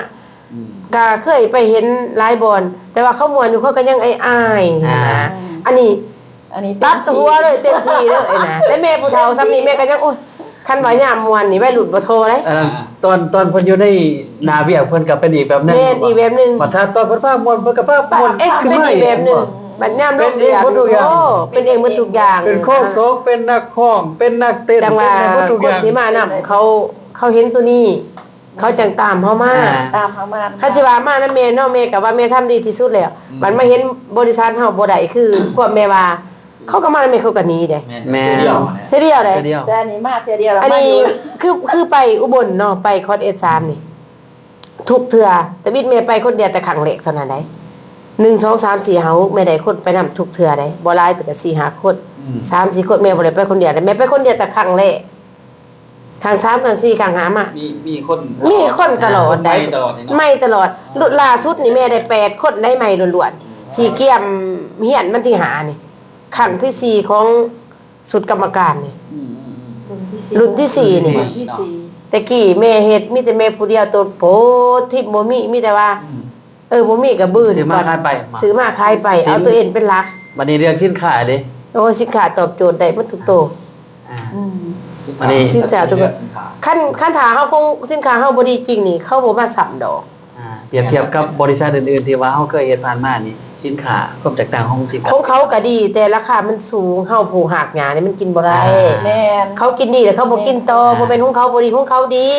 บอก แต่ บอกง่ายๆว่าผู้ที่จะกินหา ผู้ที่จะกิน เป็นผู้ที่เขาป่วยอยู่แล้ว แม่นเขากินดีแล้วเขาก็บ่กินต่ออา คือของเฮานี่ผัวเจ็บเมียนอนห้องหมอก็ยังซื้อปุ๋ยใส่สวน อ่า ซื้อปุ๋ยใส่เขาจังซี่นะมันมาแตกต่างบนนี้ของเขาก็ดีหั่นแหละแต่ว่าเงินเฮามันบ่ถึงเครื่องเขาหันคือตัวนี้นี่ราคาก็เบาๆ5-600สิมันก็กินได้ ราคาคน ราคา แม่ถ้าคนรักเนี่ย เฮ็ดขึ้นมา ได้ได้จับได้ เพื่อบ้านเฮาโดยเฉพาะเนาะ สมมุติเอาเฮาลงแพนี่มวนซื่นนี่เนาะอันนี้นี่กล่องเดียวนี่650นี่ลงแพได้ ถามว่าถ้าเฮาจ่ายเงินไป คนละ200,000หาต่อหัวคนลงแพเป็นหยังว่าซื้อยากกว่าเดียวนี่นะ อ่า เฮาลงได้เพิ่นก็ย้อนว่าแผนการตลาดเพิ่นดี อ่า เพิ่นก็มาคิดรายว่าตัวนี้พอสิไปจ่ายกับเขาให้เฮามวนซื่นได้ถ้าว่ามีคะแนนบ่มีถ้าเจ้าซื้อ แม่น โดยที่เจ้าบ่ได้ลงแพ ซื้อตามนั้นนะ แม่นถ้าเฮาซื้อลงแพนี่600นี่50นี่คุ้มค่า ให้เฮา สิได้ต่อแพมันเต็ม ให้เฮาส่งเที่ยวง่ายๆเนาะแม่เนาะให้เฮาส่งเที่ยวง่ายๆเนาะสมมุติว่าเฮาใส่เงินซ้ำนี้เนาะ แม่น ถ้าว่าเฮาใส่เงินที่จะมาซื้อตัวนี้ แม่น กับเฮาไปกินอยู่ข้างนอก แม่น ตัวเฮา มัน ไป หลาย กิน เหมือนกัน ข้างนอกเบิดหลายก่อน เบิดหลาย เฮาไปบัตรเชิญดองแก้วตามสุดเฮาก็3-4แสนแล้วเฮายังบ่ไหลยังมาเฮาได้แต่ความเมา อ่า อันนี้เฮาได้แบบว่า พวกหมูน้ำเนาะ ความหูลงมวลซืนอันนี้เนี่ยคิดของแม่เด้อเนี่ยคิดของแม่เด้อลงมวลซืนแล้วนังบ่ได้เงินกลับมาอันนี้นะแล้วก็มาต่อมันภูมิใจตรง แม่น นี้ แล้วก็เลยสุขภาพผม ได้แต่สุขภาพกินได้เดือนหนึงเด้ แม่น กินได้เดือนหนึ่ง เพราะว่ามันอยู่ในนี้มันก็มีเนาะ6ขวดนะ ปวด ปวดเข่าปวดคอปวดขากินได้เดือนหนึง ตอบ เด้ โจทย์ที่ว่าตอบโจทย์หลายสินค้าของเฮานี่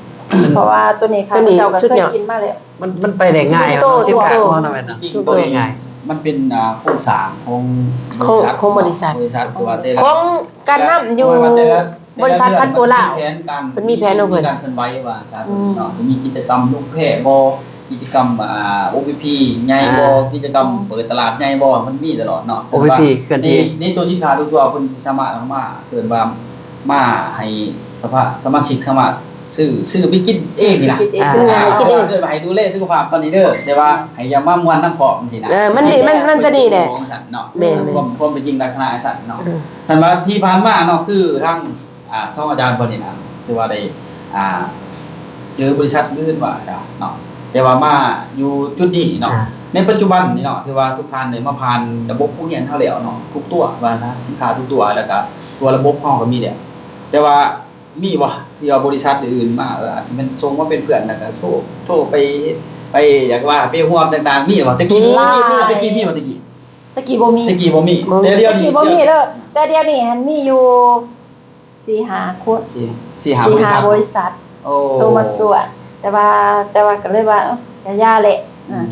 แต่ว่า โตจ้ะเนาะ ยังบ่โตอยู่ ความรู้สึกตัวเองมันยังไงวะแต่ก่อนมันบ่มีตอนนี้มีใช่ว่าเฮามีค่ากันบ่ เขามีค่าคือ เฮามีค่ากันเนาะสลอยว่าอยาก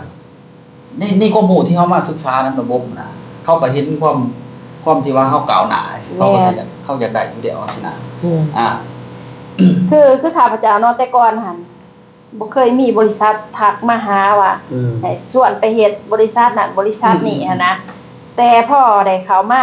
อยู่ในจุดนี้แล้วเนาะเห็นขายของเห็นโพสต์หันโพสต์นี่นะเขาก็เลยแซดมาทักมาว่าสบายดีจะเฮ็ดอีหยังเนาะสบายดีถามอีกก็ถามว่าอยู่บ้านได้เฮ็ดจังได๋หั่นนะที่จริงเข้าไปคนเมืองเฟซเฮาเบิดได้แหละ เขาเฮ็ดในเพจเขาบ่ได้ทางมาถามในผู้นี้ฮักบ่เป็นผู้นี้เฮ็ดบ่เป็นเขามีแต่ไปหอดเฮือนโน ผู้ดีวันนี้ก็เลยถาม เขาไปหอดเฮือนโน อยู่บ้านได้เฮ็ดอีหยังอยู่ถามสาธิตเล็กๆก็แซดเข้ามาก็ทักทายแบบหมู่คู่นี่แหละแล้วก็ส่วนไปเฮ็ดเฮ็ดนี่นะบริษัทเขาก็มีปุ๋ยคือกัน คุยนี่มีหลาย ไผ่มีหยังส่วนไปเฮ็ดหั่นนะ แต่เขากดสอบให้แล้วว่า ตรวจสอบเฮาเลยหลาย ว่า บ เขา ริษัท เป็นนักขายมืออาชีพแล้ว แม่น นักขายมืออาชีพแล้วก็มีผ่านระบบพวกเฮียนต่างๆเขาเห็นเบิดแหละ แม่น จากเอาง่ายสักคือมาในตัวเนาะจนมาฮอดขั้นตอนมีเสือสูทใส่แสดงว่าคนพวกนี้ได้ผ่าน ได้ผ่านเบิดเลย ตัวบ่ธรรมดาเนี่ยเขาประเมินว่าซะสัจจะว่ามันก็ได้สร้างความเชื่อมั่นในแก่ผู้ที่เขาส่วนมาซะเชื่อมั่นว่าถ้าผู้ใดผู้นี้แสดงว่าผู้ต้องยกระดับขึ้นบ่ธรรมดาได้สำหรับถึงส่วนไปแล้วนะนี่เขาถึงขึ้นแล้วน่ะเนาะแม่น ฉันว่าหลังจากที่เฮามาเฮียนเนาะทานทีมานั่งอยู่นี่เนาะในการขายปุ๋ยหรือจำหน่ายปุ๋ยเนาะในปัจจุบันนี่เอาล่าสุดเนาะล่าสุดเนาะรถใหญ่รถใหญ่ผู้ใดจะตัดรถใหญ่ล่าสุดเฉพาะในเดือน6เนาะในเดือน6นี่เฉพาะเดือน6นี่เนาะ10ปลายตันน่ะ18 18ตัน 18ตันน่ะได้ ถูก 18แล้วได้มื้อนี้เก่า จากการขายสอบนึง บ่ท่านขายเทื่อละตัน แรกๆมาอยู่นี่แรกๆตันนึงยังบ่ไหล4-5เดือนยังบ่ไหลพอตันมาเฉพาะเดือน6นี่18ตันล่ะ 18ตัน ซื้อเทื่อละตันบ่ได้ซื้อเป็นพวง ความแตกต่างได้นี่ ที่ว่าโทรเข้ามาอีกแม่ก็บ่ได้โทรตามเขาอีกมีแต่คนโทรเข้ามา18ตันในระยะมอนี่แล้วเอราวัณมานี่นะ18นี่เพียงเอราวัณมานี่ ถือว่าสุดยอดเนาะ บ่ได้ไล่เอราวัณไปผลไล่ลูกมาแต่ค่ะเฮาเปิดอยู่เอราวัณวันที่7บ่วันที่เท่าไหร่ ที่เจ็ด วันที่7น่ะบ่ได้ไล่ได้ซื้ออยู่เอราวัณ6ตันบ่ได้ไล่ไล่แต่ว่าค่าแล้วเอราวัณลงมา18 ตัน 18ตันฮอดปัจจุบัน ถูกบ่ธรรมดานี่เนาะ ตะกี้ผู้สอบหนึงไปเจ้าเด้อเขาก็ยังว่าเจ้าลองนะบ่เจ้าใส่แล้วจักสิบ่ลองใส่ได้ตัวเองบ่มีสวน ว่าได้มาเฮียนเนี่ยเฮาเฮียน เฮียนเอา ระดับขึ้นเนาะท่านอาจารย์แดนเด้จากการล่าสุด ล่าสุดนี่บ่ เฉพาะเดือน6 ล่าสุดนี่ก็มีแต่ได้เท่าไหร่ คือว่าตู้ 4ตัน 4ตันกับโตมึง 4ตัน 15 15 ก็เป็น19 เป็น19เลย ทั้งเบิดก็หลายเลยแหละอาจารย์เพราะว่านึงมาทักสิรวมเบิดนะแต่โต15ตัน เอารวมมาที่ รวม ที่นักเที่ยวจนหอดปัจจุบันนะ เที่ยวกัน ในเรื่องต้น ก็ ประมาณ เริ่มต้นก็2ตัน อืม 2ตันแล้วก็มาก็มาเอาอีก3ตัน 3ตันก็มาอีก15ตัน 15 15ก็เอาอีก3 13 แล้วก็มาเอาอีก3 คันไล่ตัวไปเที่ยวหวยไปบางหนึงของแม่16 13คน26ตันได้ 20ตัน อาจารย์ตัวไปเที่ยวเพียงไปเที่ยวนึงเนี่ย13คน13คนก็26ตันได้2ตันต่อที่นั่ง เอามาก็บ่ค่อยได้ อันนี้ไล่ในเนี่ยมาแต่เที่ยวได้ จะขายเบิด นะ ที่ว่า ว่าสิใส่เองก็บ่ได้ใส่เองบ่ ต่อไปก็ไม่ใช่ติดป้ายว่าของไปไหนเนาะ ซื้อปุ๋ย2ต้นหั่นได้ใส่เอง10สอบ ที่เดือนมันขายเบิด ได้กำไรหลายเกือบบ่ หลาย การขายนี่ที่จริงหั่นคือผ่านมาเขาอาจจะขายแล้วนะแต่ว่าปัจจุบันนี่ขายเป็นจำนวนหลายสิเนาะ แม่น จำนวนหลายย้อนพอเข้ามาเฮียนบ่ด้วยว่ามาฝึกตัวเองก่อนด้วย มาฝึกตัวเองก่อนนะฝึกตัวเองก่อนมาเฮียนก่อนนะจังได๋ขาย ก่อนแล้วก็เพราะว่าเฮาก็บ่รู้จักการขายหยังนะ ขายเฮาสิขายไปเว้าสู่ไปพักมันยังบ่ เขีย ฮู้ นมาหยังนะ ไปเฮียนแล้วเพิ่นพาเฮ็ด เพิ่นพาเฮ็ด เขียนเป็นหนึ่งขึ้นมาแล้วเพิ่นก็พาลงได้นำเพิ่นพาลง แม่น ตอนมือเฮาลงไปนี่เฮาบ่ได้เฮาได้มือเฮาตาม มีหลอก2เนาะ หลอก2สมมุติว่าเฮานัดคนแล้วนี่เนาะเพิ่นไปเว้าให้เราเฮาแล้วนี่นะเพิ่นก็มาเป่าได้เพิ่นก็บ่ไหลได้เฮานี่ผู้ไปเฮาต้องไปตามไปโทษตามไปโทษขยี้ได้เขาจึงซื้อตอนเว้านี่เพิ่นก็เว้าให้เฮาแล้วเพิ่นก็เก็บเครื่องขึ้นรถมาเลยเฮานี่ผู้ที่เฮาไปร่วมคนเฮาต้องไปตามไปจี้ไปถามว่าสิเอาจังได๋ได ตรงๆเรียกว่านำแบบ ต้องโทษสบายดีโทษดินโทษเพื่อนโทษแบบว่าเฮาก็บ่ได้บอกเขาหรอกว่าซื้ออันนั้นเด้อซื้อนี้เด้อบ่แม่นเฮาก็โทษไปว่าสบายดีเก็บกาแฟแล้วบ่สิใส่อีกบ่ เขาก็ทักมาสินะ เป็นเงินว่าวิธีตามเนาะ วิธีตามมีแต่ถามแนวนั้นคันใดไปทางนั้นสิไปเวเด้อเรื่องเสือสู้ละสิขึ้นปักซองเนาะเพื่อนอยู่รัก13 14ซักกะเวซะแต่แท้ก็ไปพุ่นแหละแต่อยากไปหาเพิ่นหั่นแหละก็มีแต่ว่าไปทางหน้าก่อนแต่จุดเนาสิไปหั่นแหละมันเป็นกุศอัญยุตที่ว่าเพิ่นสอนให้เฮา อ๋อ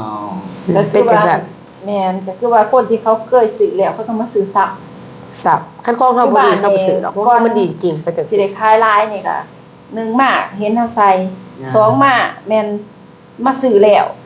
แล้วก็เอาไปใส่ได้ผลแล้วก็มาซื้อซ้ำ อ่า ก็สิได้ขายหลาย แล้วก็เห็นตัวตนเขามี เห็น ว่า ตัวตนเขา ใน มี การ เขามาทำมาเรียนมาศึกษามา แม่น เขาสามารถไปสื่อสารกับเขาด้วยวิชาการเขาหมายว่า แม่นที่เฮาเฮียนมา เอาไงครับปุ๋ยตัวหนึงทุกตัวมันมีอยู่แล้วเนาะถาดสารอาหารต่างๆแต่ว่าเขามาเรียนเดี๋ยวมันก็จะมีการสื่อสารโดยที่ว่าชัดเจนขึ้น ชัดเจน จาก เก่า ที่จับปุ๋ยสอบหนึงที่บอกว่าตัวนี้เขาเคยใส่แต่พอจะเมดุนนี้เด้อการนี่เด้อเท่านั้นจบไปเนาะ ๆแม่น แต่ปัจจุบันนี้เอาการนี่มาอยู่แต่ว่าเนื้อในของการน่ะเขาสามารถสื่อสารสารได้เขาหมายว่า แม่น เออ คือข้าพเจ้าเนาะใส่ปุ๋ยเอง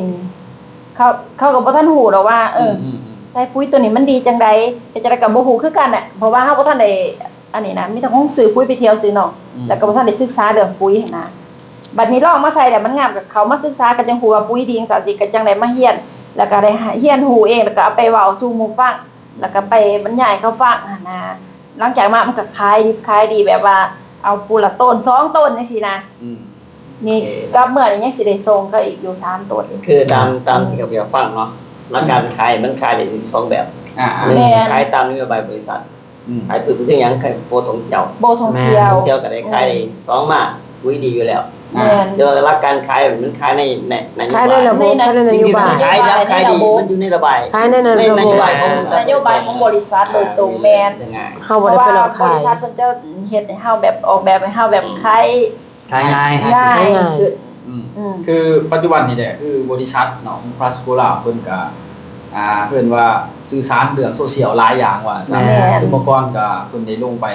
เมืองปากซองเนาะคือว่าไปถ่ายทำเนาะถ่ายทำ เพิ่นโฆษณาให้ ถ่าย เฮา โท ได้ รภาพมาแหละที่ไปที่ว่าเป็น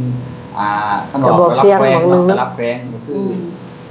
แผนกสถานีโทรภาพนี่ที่เพิ่นได้ไป เป็น สื่อสารว่าซะ เป็นของภาครัฐ เป็นให้กลุ่มที่เป็นนักธุรกิจหรือเป็นสมาชิกหรือเป็นนักเรียนเท่านี้แหละเอาง่ายซะได้เห็นแต่ก็เข้าใจง่ายสามารถยับยกตัวนั้นไปบอกตัวแบบง่ายๆพี่น้อง แม่น ง่ายว่าเห็นแล้วมีความเชื่อมั่นทำไรแต่ว่ามาเห็นภาพว่าออกโทรทัศน์นี่เนาะออกโทรทัศน์ออกโซเชียลมีการกระจายต่างๆที่งานพวกโพสต์หลอกโพสต์ยังต่างๆออกไปนะ แม่น เขาก็เห็นในโซเชียลต่างๆเกิดขึ้นฉะนั้นว่านักเรียนหรือผู้ประกอบการหรือผู้ไม่ไม่ว่าถ้าที่ผู้ท่านจักนี่แต่เขามาเห็นแล้วความสมัครนี่เนาะวันนี้ มีความ คือนักเรียนผู้ไม่เรียนสามารถไปสื่อสารตื่มได้เนาะอาจารย์เนาะสื่อสารตื่มได้ด้วยเฮ็ดให้การสื่อการขายเฮาเห็นว่าง่าย ง่ายขึ้นหลายภายในเดือน6นี่ง่ายขึ้นหลาย ง่ายอีหลี ง่ายได้จัน เพราะฉะนั้นเนาะท่านใดที่สนใจอยากมาร่วมงานกับบริษัทของเรามันจะมีคณะกรรมการบริหารทุกภาคส่วนเลยในการว่าช่วยเหลือ แม่น การค้าขายต่างๆ โดยเฉพาะนโยบายของบริษัทเรามีงาน มีเงิน มีเที่ยวมีเงินคนเลยเพราะการค้าขายมันจะง่ายเลย เพราะว่าถ้าสินค้าบ่ดีจริงจะบอกบ่ได้ออกรายการเพราะท่านแม่นนี่เนาะ มันต้องมีความสมัครก่อน แม่นเพราะฉะนั้นต้องตอบโจทย์ลูกค้าที่เอาไปใส่เห็นผลจริงเขาจึงสามารถลงปฏิบัติตามมันบ่ออกรายการทุกสองมันบ่ ถึงแล้ว สลาวได้ อันนี้เป็นนโยบายของบริษัทที่เขาเฮ็ดแต่ที่จะถึงไงซะ แม่น คือว่าเห็นได้ว่าซะความสำคัญของบริษัท เพราะว่าบอกง่ายๆซะบริษัทใดที่จะออกโทรภาพนี่มันต้องมีความเชื่อมั่นทางด้านกฎหมายนี่เนาะคือตัวที่เฮาออกผ่านมานี่เนาะมันก็คือเป็นโทรทัศน์โทรทัศน์ช่องรักของของจับประสาทเฮาเนาะแล้วก็เป็นทั้งภาครัฐที่ เป็นภาครัฐ แม่น ก็ต้อง เขาเห็นตัวนี้แล้วมันไป ถ้าทางภาครัฐจังซั่นน่ะเพิ่นสิไปให้เฮาหั่นมันเป็นเรื่องที่ยากเลยถ้าบ่แนะนำบริษัทที่ว่าบ่ได้มีความเกี่ยวข้องกับภาครัฐนั่นน่ะมันจะไปยากแต่ว่าบริษัทเฮาเฮ็ดได้ย้อนว่า1ทิศทางของบริษัทเฮามันตอบโจทย์มันชัดเจนมันจะก็เฮ็ดให้เขาเห็นได้ว่าบริษัทเฮามันถูกต้องทางด้านกฎหมายอีหลีดอกเนาะมีทางด้านห้องรับแล้วก็แผนการตลาดนี่ต่างๆมันก็มีห้องรับเบิดตอบโจทย์เบิดเขาจังสามารถไปนำเฮาได้ คือว่าทิศทางชัดเจนเนาะ แม่น ทิศทางชัดเจนของบริษัทเนาะก็คือในช่องทางนี่เนาะที่ว่าเพิ่นได้มาห่วงใน การทำส่วนของเฮาเนาะก็เพิ่นก็ได้เราเพิ่นว่าแชร์ประสบการณ์หลายอย่างนั่นแหละนี่ความเป็นจริงที่ว่าเพิ่นยังมาห่วงว่าจ้ะแล้วก็กิจกรรมต่างๆที่เกิดขึ้นแล้วก็บรรดาใดๆที่เกิดขึ้นเนาะเพิ่นก็สามารถได้รับได้สัมผัสแล้วเนาะแต่ว่าแผนทิศทางในอนาคตเนาะในจะนำพาทีมงานเข้ามามาเอียนขยายงานแนวใดเนาะในสองทางทางอาจารย์วัฒนาก่อน นั่นคือแนวคิดของข้าพเจ้าเนาะ ข้าพเจ้านี่สิเอาคนที่ว่าเดินตามระบบที่ว่าเขาเสนอมาที่ว่าผ่านคอร์สอุบลเนาะเฮ็ด3แล้วสิมาเรียนรุ่นที่4นี่ก็ประมาณตอนนี้ขาวๆลงซื้อแล้วเนาะผู้ที่มีหนามาร่วมเฉพาะมื้อนี้กับ6คน6ฐานแต่ยังสิมาตามมาอีก4ฐานที่ว่าเฮ็ดจบมาแต่นำศัพท์ในวันลงซื้อวันเสาร์สิมาเนาะอันนี้ก็สิปักสิดันทุกทานที่ว่าข้าพเจ้าได้ส่วนเพิ่นมาหั่นนะเพิ่นก็พร้อมสิลุยก็เฮ็ดตามระบบตามขั้นตอนนี่แหละในแผนการของผู้ขาเนาะอยากให้เข้าได้คือข้าพเจ้าได้เฉพาะคนที่มานํอันนั้นเพชรเจริญทรัพย์เนาะข้าพเจ้าก็สิปักดันเต็มที่ถ้าไปอยู่ในทีมเพชรเจริญทรัพย์หั่นนะกาสิคอยเฮ็ดไปถึงถาว่าเฮาสิไปซ่ากาสิบ่ออกจากห้องห้อยที่ว่าเพิ่นขีดไว้อันนี้ความคิดของข้าพเจ้าสินำทีมงานของข้าพเจ้าไปแบบนี้เนาะ บ่ออกจากแนวทาง บ่ออกจากเส้นทางของเพิ่นเนาะ ทั้งอาจารย์ อาจารย์แดน ก็คือข้าพเจ้าก็เนาะก็สินำพาก็นำพาผู้ที่อยากเข้ามาเฮียนเนาะผู้ที่อยากเข้ามาเฮ็ดแท้ทำจริงก็คือข้าพเจ้าเองเนาะใครอยากเข้ามาก็ครับทีมงานของข้าพเจ้าก็คือเพจเก่าไก่ถ้าใครคิดว่า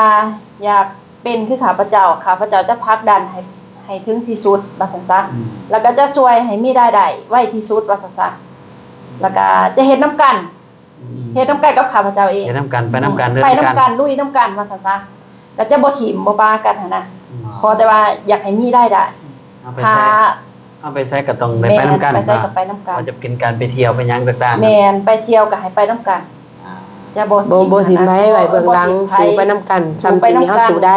สามารถสู้ได้ มีอะไรแบบก็เฮา มีรายได้แบบเดียวกับเฮา ให้ได้เห็นคือเฮาไปไสก็ให้ได้ไปนํ เพราะว่าถ้าเฮ็ดเนาะเฮาก็อยากให้คนที่เขามาเฮ็ดแล้วมีรายได้คือเฮาหั่นน่ะ เขาจักสิอยู่นำเฮาโดน เขาจะสิโยนเฮาและจังสิไปนํเฮาได้ไปเป็นคือเก่ากับเฮาหั่นแหละว่าซั่นซะก่อนสิเข้ามาก็ถ้าใครสนใจก็อยากให้เขามาหั่นแหละว่าซั่นซะ มาศึกษาด้วยตัวเอง ศึกษาด้วยตัวเองจังสิฮู้ว่าบริษัทเฮาเป็นจังไดพาเฮ็ดได้บ่จังซั่นนะแล้วบริษัทเฮามีความมั่นคงจังไดอยากให้เขามาเบิ่งด้วยตัวจริง มาเห็นมาสัมผัสตัวจริงว่าซั่นซะจังสิตัดสินใจได้แล้วเป็นวิธีทางที่ดีแหละเนาะเป็นวิธีทางที่ดีเพราะว่าเฮาได้มาเอาตัวเองมาก่อนเนี่ย เอาตัวเองมาก่อน แล้วมาสัมผัสก่อนคือว่ามาเห็นตัวจริงว่า เห็นตัวจริงแหละ เที่ยวก็ได้เที่ยวเนาะเงินก็ได้ธุรกิจก็มีแก้ไขปัญหาให้ดินก็ได้อย่างพวกดินต่างๆก็สามารถกลับขึ้นมาแสดงว่ามันดีกว่าทุกอย่างเนาะเพราะว่าก็มีคนสนใจหลายอยู่อยากถามว่าแต่ว่าก็เลยเอามาเซ็นโค้ดก่อนหั่นนะนี่คือผู้เพิ่นมาใหม่ก็สิค่อยๆปรับไปแล้วผ่านมาก็คือไปอุบลก็ไปมาหลายคนอยู่แต่ว่าก็เพิ่นก็อยากเข้ามาอยู่แต่ว่ายังค่านี่หั่นนะก็เลยว่าก็อย่าปล่อยไปแต่ว่าอยากให้อยากเอาคนที่ว่าบ่มีขีดจำกัดคนที่พร้อมว่าซั่นซะพร้อมจะลุยกับข้าพเจ้าเพชรกาวไก่พาไผพร้อมก็มาได้เพราะว่าเฮาจะพาลุยเองด้วยตัวเองนี่แหละถึงแล้วเนาะมันต้องเฮ็ดด้วยตัวเองบุกเองให้เขาเชื่อมั่นเฮาก่อนเขาเชื่อมั่นเฮาก่อนเราจะพาเขาไปเที่ยวด้วยตัวเองนี่แหละเป้าหมายปีนี้ประมาณจักทานสิเอาเขามาเป็นทีมของตัวเองตอนนี้คือบ่ได้ยินว่า30-40บ่คนอาจารย์เนาะแม่นตอนนี้สิเอาว่าเป้าหมายนี่หาฮอดเดือน12เป้าหมายเป้าหมายสิเอาคนมาเฮ็ดนำอีหลีนี่ใจก็คันว่าได้เข้ามาแท้ก็แฮงดีเนาะแต่ว่าเป้าหมายที่สิลุยนำกันนี่ก็อยากได้จัก5คนก่อนคนที่หาคนให้แน่นเพื่อสิเฮ็ดอีหลีแล้วต่อไปเฮาก็เอาแต่เทื่อละปีละ5คนก็ย่านะว่าซั่นซะ ก็แต่ว่าเพิ่นเฮ็ดได้คนที่สนใจหั้นนะคนที่แบบว่าพร้อมที่สิเฮ็ดพร้อม อยากมีธุรกิจเป็นของตัวเอง ธุรกิจเป็นของตัวเอง อืม ก็เข้ามาได้ เพราะว่าทางอาจารย์เฮาก็ พร้อมที่จะสอน พร้อ ให้ มที่จะสอนให้พร้อมที่จะเฮ็ดอย่างให้มีรายได้ว่าซั่นซะ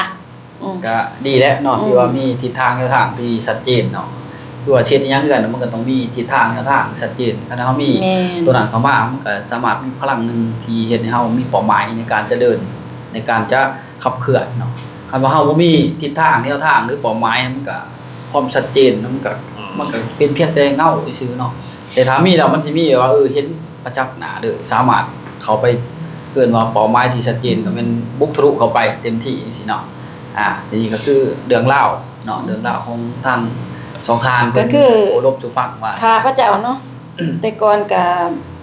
บ่คิดว่าสิแต่ก่อนก็เว้าบ่เก่งเว้าบ่เป็นเว้าบ่เก่งเว้าบ่เป็นก็ได้เข้ามาอยู่นี่ก็รู้สึกว่าเริ่มจะ ชาญชาน จาจานเบา ฝึกมา ฝึกไป ฝึกไป ก็อยากจะฝึก สัมผัสไป ด้วยตัวเองสัมผัสด้วยตัวเอง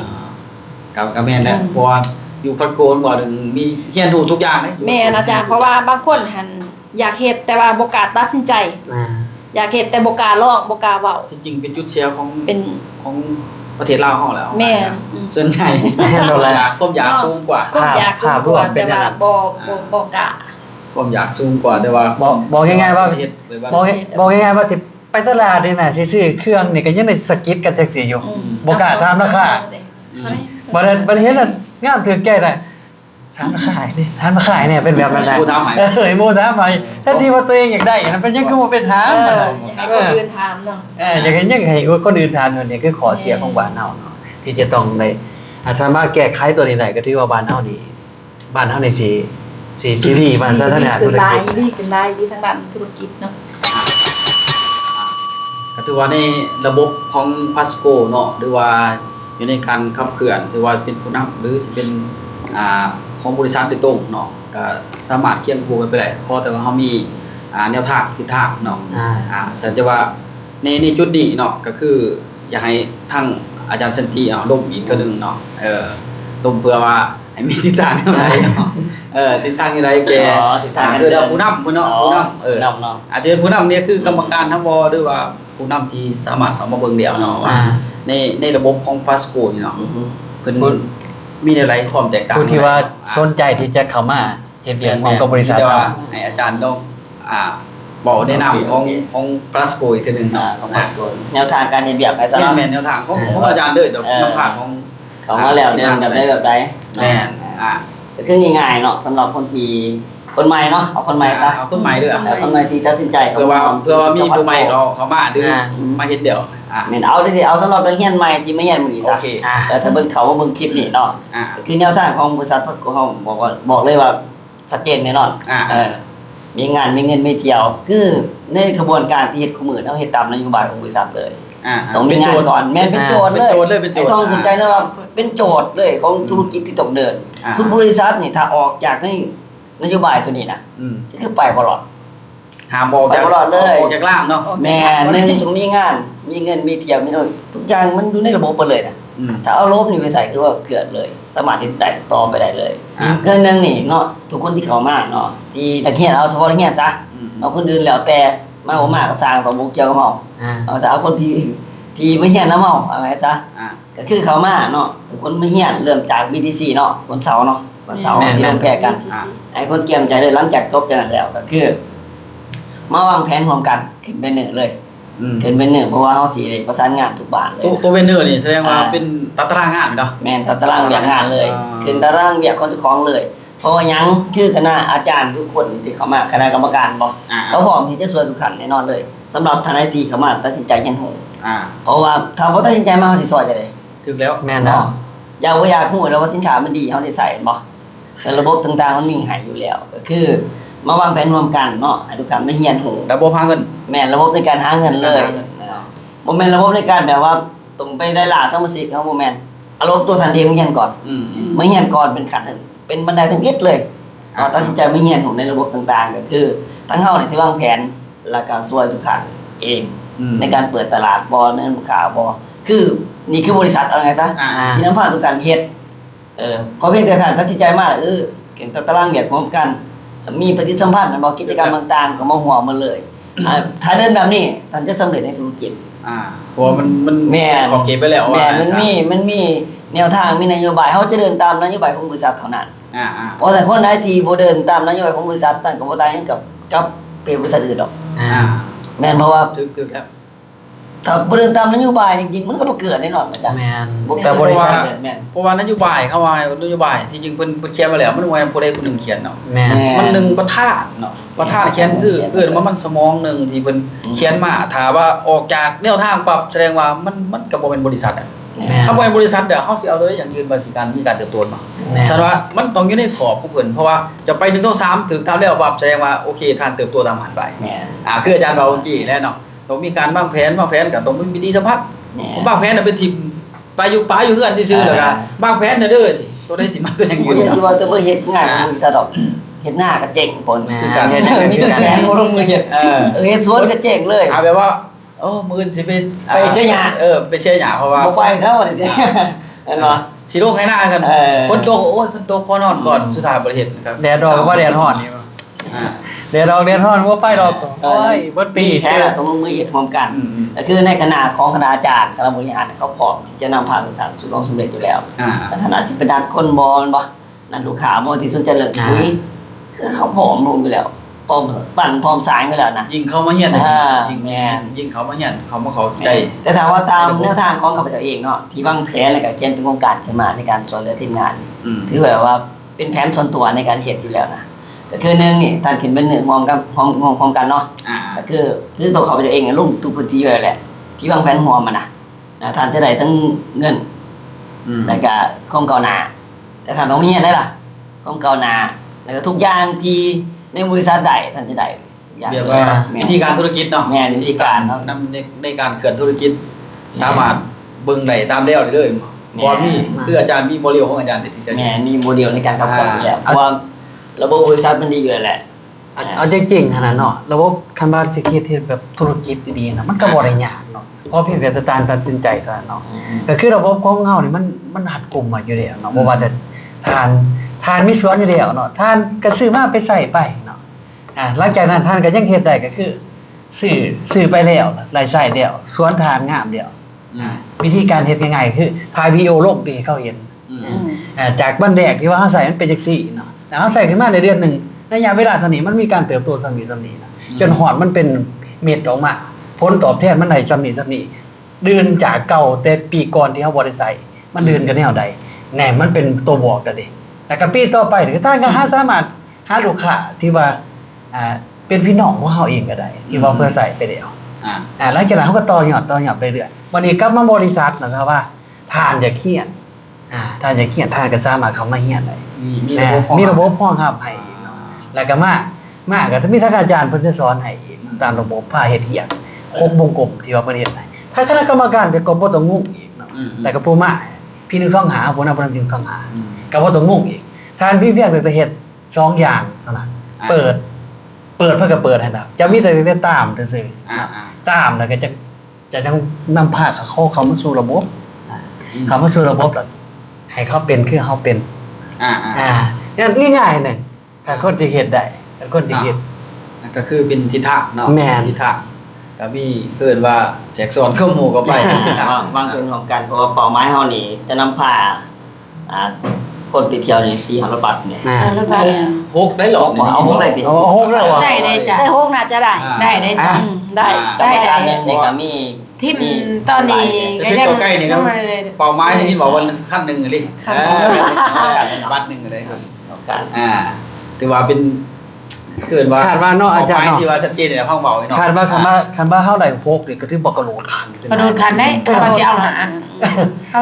ได้พวกกระโดดขันได้จ้ะมันมาฮอดจุดนี้แล้วมันก็ถึงบรรลุเป้าได้แล้วได้แม่นมันแตกต่างกับแต่ละคนนี่ให้ก็เอาใจใส่ตัวนี้อยู่เด้สิไปแข่งกันคันสิบอกว่าเฮ็ดเวียกแข่งกันก็ว่าแม่นแต่เฮาก็บ่ได้หวังว่าสิแข่งกับไผดอกเฮาก็ส่วนทีมเฮาผู้นี้ก็ส่วนทีมผู้นี้มามันได้คันผู้นี้ว่าได้10คนผู้นี้ก็อยากได้10จังซี่นะบ่ง่ายๆเท่านั้นเนาะตัวนี้มันคือผลประโยชน์ของเฮาเอง คือไปวันนึงนี่แหละในใจแม่ว่าโอ้ยได้10คนไปแล้วแม่ยังดีใจผ่านเท่าได้13 น่ะแม่บอก 13แต่ว่าเท่าได้คนละ2ตันตัวที่นั่งนึง อันนี้จัง 26ต้นไปแบบบ่รู้สึกมาตอนนี้นี่ผ่านมาแล้วก็บ่ทันหลายเนาะที่แม่เพราะว่าเพิ่นซื้อแต่1 2ต้น3ต้นเนาะก็เฮาก็ได้6คน แต่มันก็ที่บ่โอเคแล้วตรงนั้น เฮาก็ได้6คนผ่านไปแล้วหั่นน่ะ ก็ถือว่า ได้6คน ดีแล้วเนาะ ก็ในใจนี่ก็สิได้ให้ เป็น บ่ฮอดเช้าก็สิยังจักหน่อย เป็ แหละ ที่ชัดเจนให้แล้วว่าแล้วเนาะที่ว่าหลายทานเนาะก็อาจารย์เพิ่นก็ได้ให้ข้อมูลว่าซะเรื่องการเฮ็ดธุรกิจที่ว่าเริ่มต้นแนวใดจังไดเนาะแสดงว่าจุดกำเนิดเนาะจุดกำเนิดของร้านธุรกิจที่อยู่ในพัฒโกลาวคือว่าหุ้นส่วนต่างๆเนาะอาจสิเป็นคนที่บ่มีคือว่าเรื่องแห้งดัดทรัพย์สินเนาะ แม่นเฮาก็สู้ แต่ว่าในท่าแห้งตัวนี้เฮาก็สามารถคือทางอาจารย์สันติเพิ่นบอกเนาะอาจสิบ่มีเงินมีคำแต่ว่ามีการปฏิสัมพันธ์คือการวางแผนเนาะ การวางแผนนี่ได้การวางแผนนี่ได้อันนี้บ่แม่นว่าได้แต่เฮาดอก สรุปได้เนาะในช่องทางที่เพิ่นถูกเชิญมาเนาะทางอาจารย์เพิ่นเนาะก็ถือว่าสรุปได้ในที่เฮาเห็นเนาะในการสื่อสารเพิ่นในมื้อนี้เนาะว่าการเข้ามาของพัดโกจุดกำเนิดของธุรกิจแนวใดเนาะมาด้วยแนวใดก็คือมาด้วยนโยบายของบริษัทที่มีเนาะก็คือการขับเคลื่อนเนาะขับเคลื่อนอย่างหนึงมาได้เที่ยวก่อนเมืองต้นเนาะเปิดผู้เปิดวิสัยทัศน์ก่อนให้เขาเห็นให้สัมผัสได้ก่อนเนาะคือทางอาจารย์แต้นเพิ่นบอกเนาะว่าต้องตัวนี้ต้องในสัมผัสก่อนว่าได้จริงบ่ได้จริงได้ไปเที่ยวได้จริงได้ไปเที่ยวจริงจังซี่เนาะสันว่าการสัมผัสตัวนี้คือเป็นบ่อเกิดของธุรกิจจริงๆอยู่พัดโกเนาะสันว่าในระบบของพัดโกนี้เนาะเพิ่นยังได้เขียนโครงสร้างออกมาวงกลมเนาะวงกลมนี่เป็นตัวขับเคลื่อนโดยตรงเนาะขับเคลื่อนโดยตรงซึ่งแตกต่างกับบริษัทอื่นที่เขาประชุมได้เนาะแตกต่างกันได้คือขั้นตอนในการเคลื่อนเนาะที่ถ้าอาจารย์สันติเพิ่นได้อบรมมาเนาะคือสื่อสารเบื้องต้นก็คือการเปิดเนาะเปิดแนวใดก็คือการลงภาคส่วนของอีกนึงเนาะก็คือขึ้นดากขึ้นแผนเนาะขึ้นดากขึ้นแผนวิธีการต่างๆก็คือว่าเป็นแบนเนอร์หรือว่าเป็นตารางคือทางอาจารย์เพิ่นบอกจากนั้นจะคอยให้สมาชิกเนาะมีปฏิสัมพันธ์โดยที่ว่าบ่ต้องมีเงินมีคำแม่นบ่มีความปฏิสัมพันธ์ต่างๆก็คือให้มา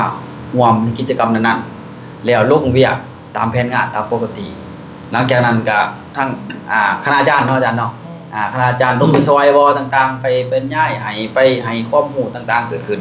มียอดเกิดขึ้นเนาะหลังจากนั้นจะคอยเข้ามาสู่ระบบโรงเรียนเนาะระบบโรงเรียนก็เคียงครูคืออาจารย์บอกอีกเมื่อกี้เนาะเคียงครูตัวใดมาเรียนนำและลงตามนำอันนี้ลงตามนี่คือเป็นบ่อเกิดของธุรกิจตัวจริงเนาะบ่อเกิดจะได้ก็คือเขาสามารถมาเรียนมาจับไม้ได้มาเว้าได้มาสื่อสารได้แล้วเขาไปสามารถไปเว้าขายปุ๋ยน้ำได้ปุ๋ยเม็ดได้สุขภาพได้ต่างๆ กาแฟได้ เพราะว่ามันมีความรู้จากอาจารย์เพิ่นสอนให้เนาะคือ S2 เนาะแล้วจะคอยไต่เต่ามาไปสู่การเอาบุคคลนั้นเป็นธุรกิจโดยตรงแล้วเอามาเรียนรู้เนาะมาเรียนรู้มาปั่นเกิดมาปั่นเนาะซึ่งมาปั่นมีไปแน่ก็มีทั้งคณาจารย์เนาะมีทางประธานของบริษัทซึ่งว่ามันชัดเจนอยู่แล้วในซุมนี้ก็คือมันจะเกิดขึ้นในแนวใดก็ต้องว่ามันมีระบบที่ชัดเจนของพลาสกูล่าเนาะระบบที่ชัดเจนสันว่าเพิ่นมีเขียนขอบไว้เนาะในระบบตัวนี้มันมีจักกอดจะมันมีอยู่3คนใหญ่เนาะ3คนใหญ่ที่เขาพระเจ้าสรุปของเขาได้จังอาจารย์บอกเนาะมีทั้งไปไทยเนาะไปไทยไปไทยเป็นอย่างเบอร์พีจีบ่บอกเนาะเบอร์พีจีนี่เป็นคอร์สนึงเนาะคอร์สนึง ข้อที่สำคัญนี่แหละความคิดเอาคนเก่าคนใหม่ไปแล้วก็มีปฏิสัมพันธ์ความรู้สึกเกิดขึ้นอยากเป็นธุรกิจจริงๆกลับมาแล้วมาคอยสมัครเรียนเป็นปฐมนิเทศเนาะซึ่งว่าคือ2วันที่เฮาเห็นกันเนาะ2วันคือปฐมนิเทศเพื่อยังมาลงทะเบียนในการจะเรียนต่อเพื่อเฮ็ดธุรกิจได้บัดเป็นต่อยอดธุรกิจตัวนี้เกิดขึ้นหลังจากนั้นจบ BTC จักทีอาจารย์5ทิศเนาะแม่น5ทิศนี่จบ BTC หลังจากนั้นแล้วเป็น SCP แม่นบ่แม่นอีก5ทิศแต่ว่าใน5ทิศบ่แม่นฐานั่งเรียนอย่างเดียวเลยเนาะต้องมีปฏิสัมพันธ์คือทั้งอาจารย์สติก็บอกแล้วปฏิสัมพันธ์ยังขึ้นตารางงานลงไปพื้นที่มีการสื่อการค้ามีการเกิดว่าฝึกไปในตัวแล้วส่งเรียนมีรายได้เกิดขึ้นถึงแล้วมันมีรายได้เกิดขึ้นน้ำแน่แล้วก็มีธุรกิจเกิดขึ้นแล้วก็มีการขยายสายงานไปเนาะอันนี้คือเป็นระบบ ของพีจีจริงๆเนาะหลังจากนั้นจะคอยปัดซุ่มลังกาวเนาะที่มาเฮียนเดี๋ยวจนมาสู่ขั้นตอนคือกรรมการคืออาจารย์ที่มานั่งอยู่เนี่ยเนาะก่อนเพิ่นสิมาจุดที่ได้แม่นเพิ่นมาเฮียนแล้วเนาะมาเฮียนแล้วจังได้เสื้อสูทงามๆที่เพิ่นบอกว่าโอ้คืองามจะได้เสื้อตัวนั้น เป็นนักเรียนเรียนพร้อมได้นี่เนาะ อันนี้ก็เป็นกรรมการใบแดงเนาะกรรมการใบแดงได้นี่ที่ว่า สุดใหม่เด้อสุดที่สาม ได้ผ่านแล้วก็เพิ่นมีสายงานที่ว่าหลายเนาะปัจจุบันนี่หลายเนี่ยแต่ก็สิน่าจะต่อยอดในอนาคตไว้ดีเนาะในการเอาคนเข้ามาศึกษาเนี่ยเพื่อเฮ็ดธุรกิจเสริมเนาะอันนี้เป็นเรื่องเล่าของคณะของเฮาเนาะมาเกิดว่ามาปรึกษาดื้อกันก็ว่าแม่นเนาะมาถอดถอนนำกันเรื่อง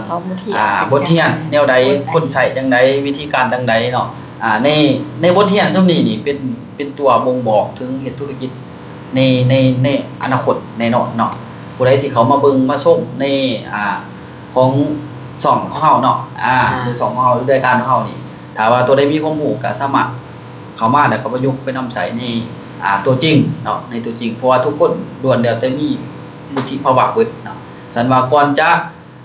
เอาไปนำใช้ได้ต้องไปกันตองแล้วว่ามันดีหรือบ่ดีเนาะถ้ามันดีแล้วท่านก็สามารถเอาไปใช้ได้เลยเนาะเพราะว่าทุกคนมันจะมีวุฒิภาวะเนาะตัวนี้นี่เนาะแสดงว่าเป็นเรื่องเล่าที่ดีในงานของเสือเชิญทางอาจารย์เพิ่นมาอบรมมานี่เนาะแสดงว่ารายการของเฮามันก็มีทุกทิศเนาะทุกท่านเนาะทิศหน้าบ่ฮู้ว่าสิมีไผเนาะมารายการของเฮาเนาะแต่ก็สิได้เชิญแต่ละอาจารย์บ่หรือว่าผู้ที่คือผู้ประกอบการก็มีเนาะหรือเรานักเรียนเฮาเนาะ คาดว่าสิมีหน้าใหม่ๆหลายได้เป็น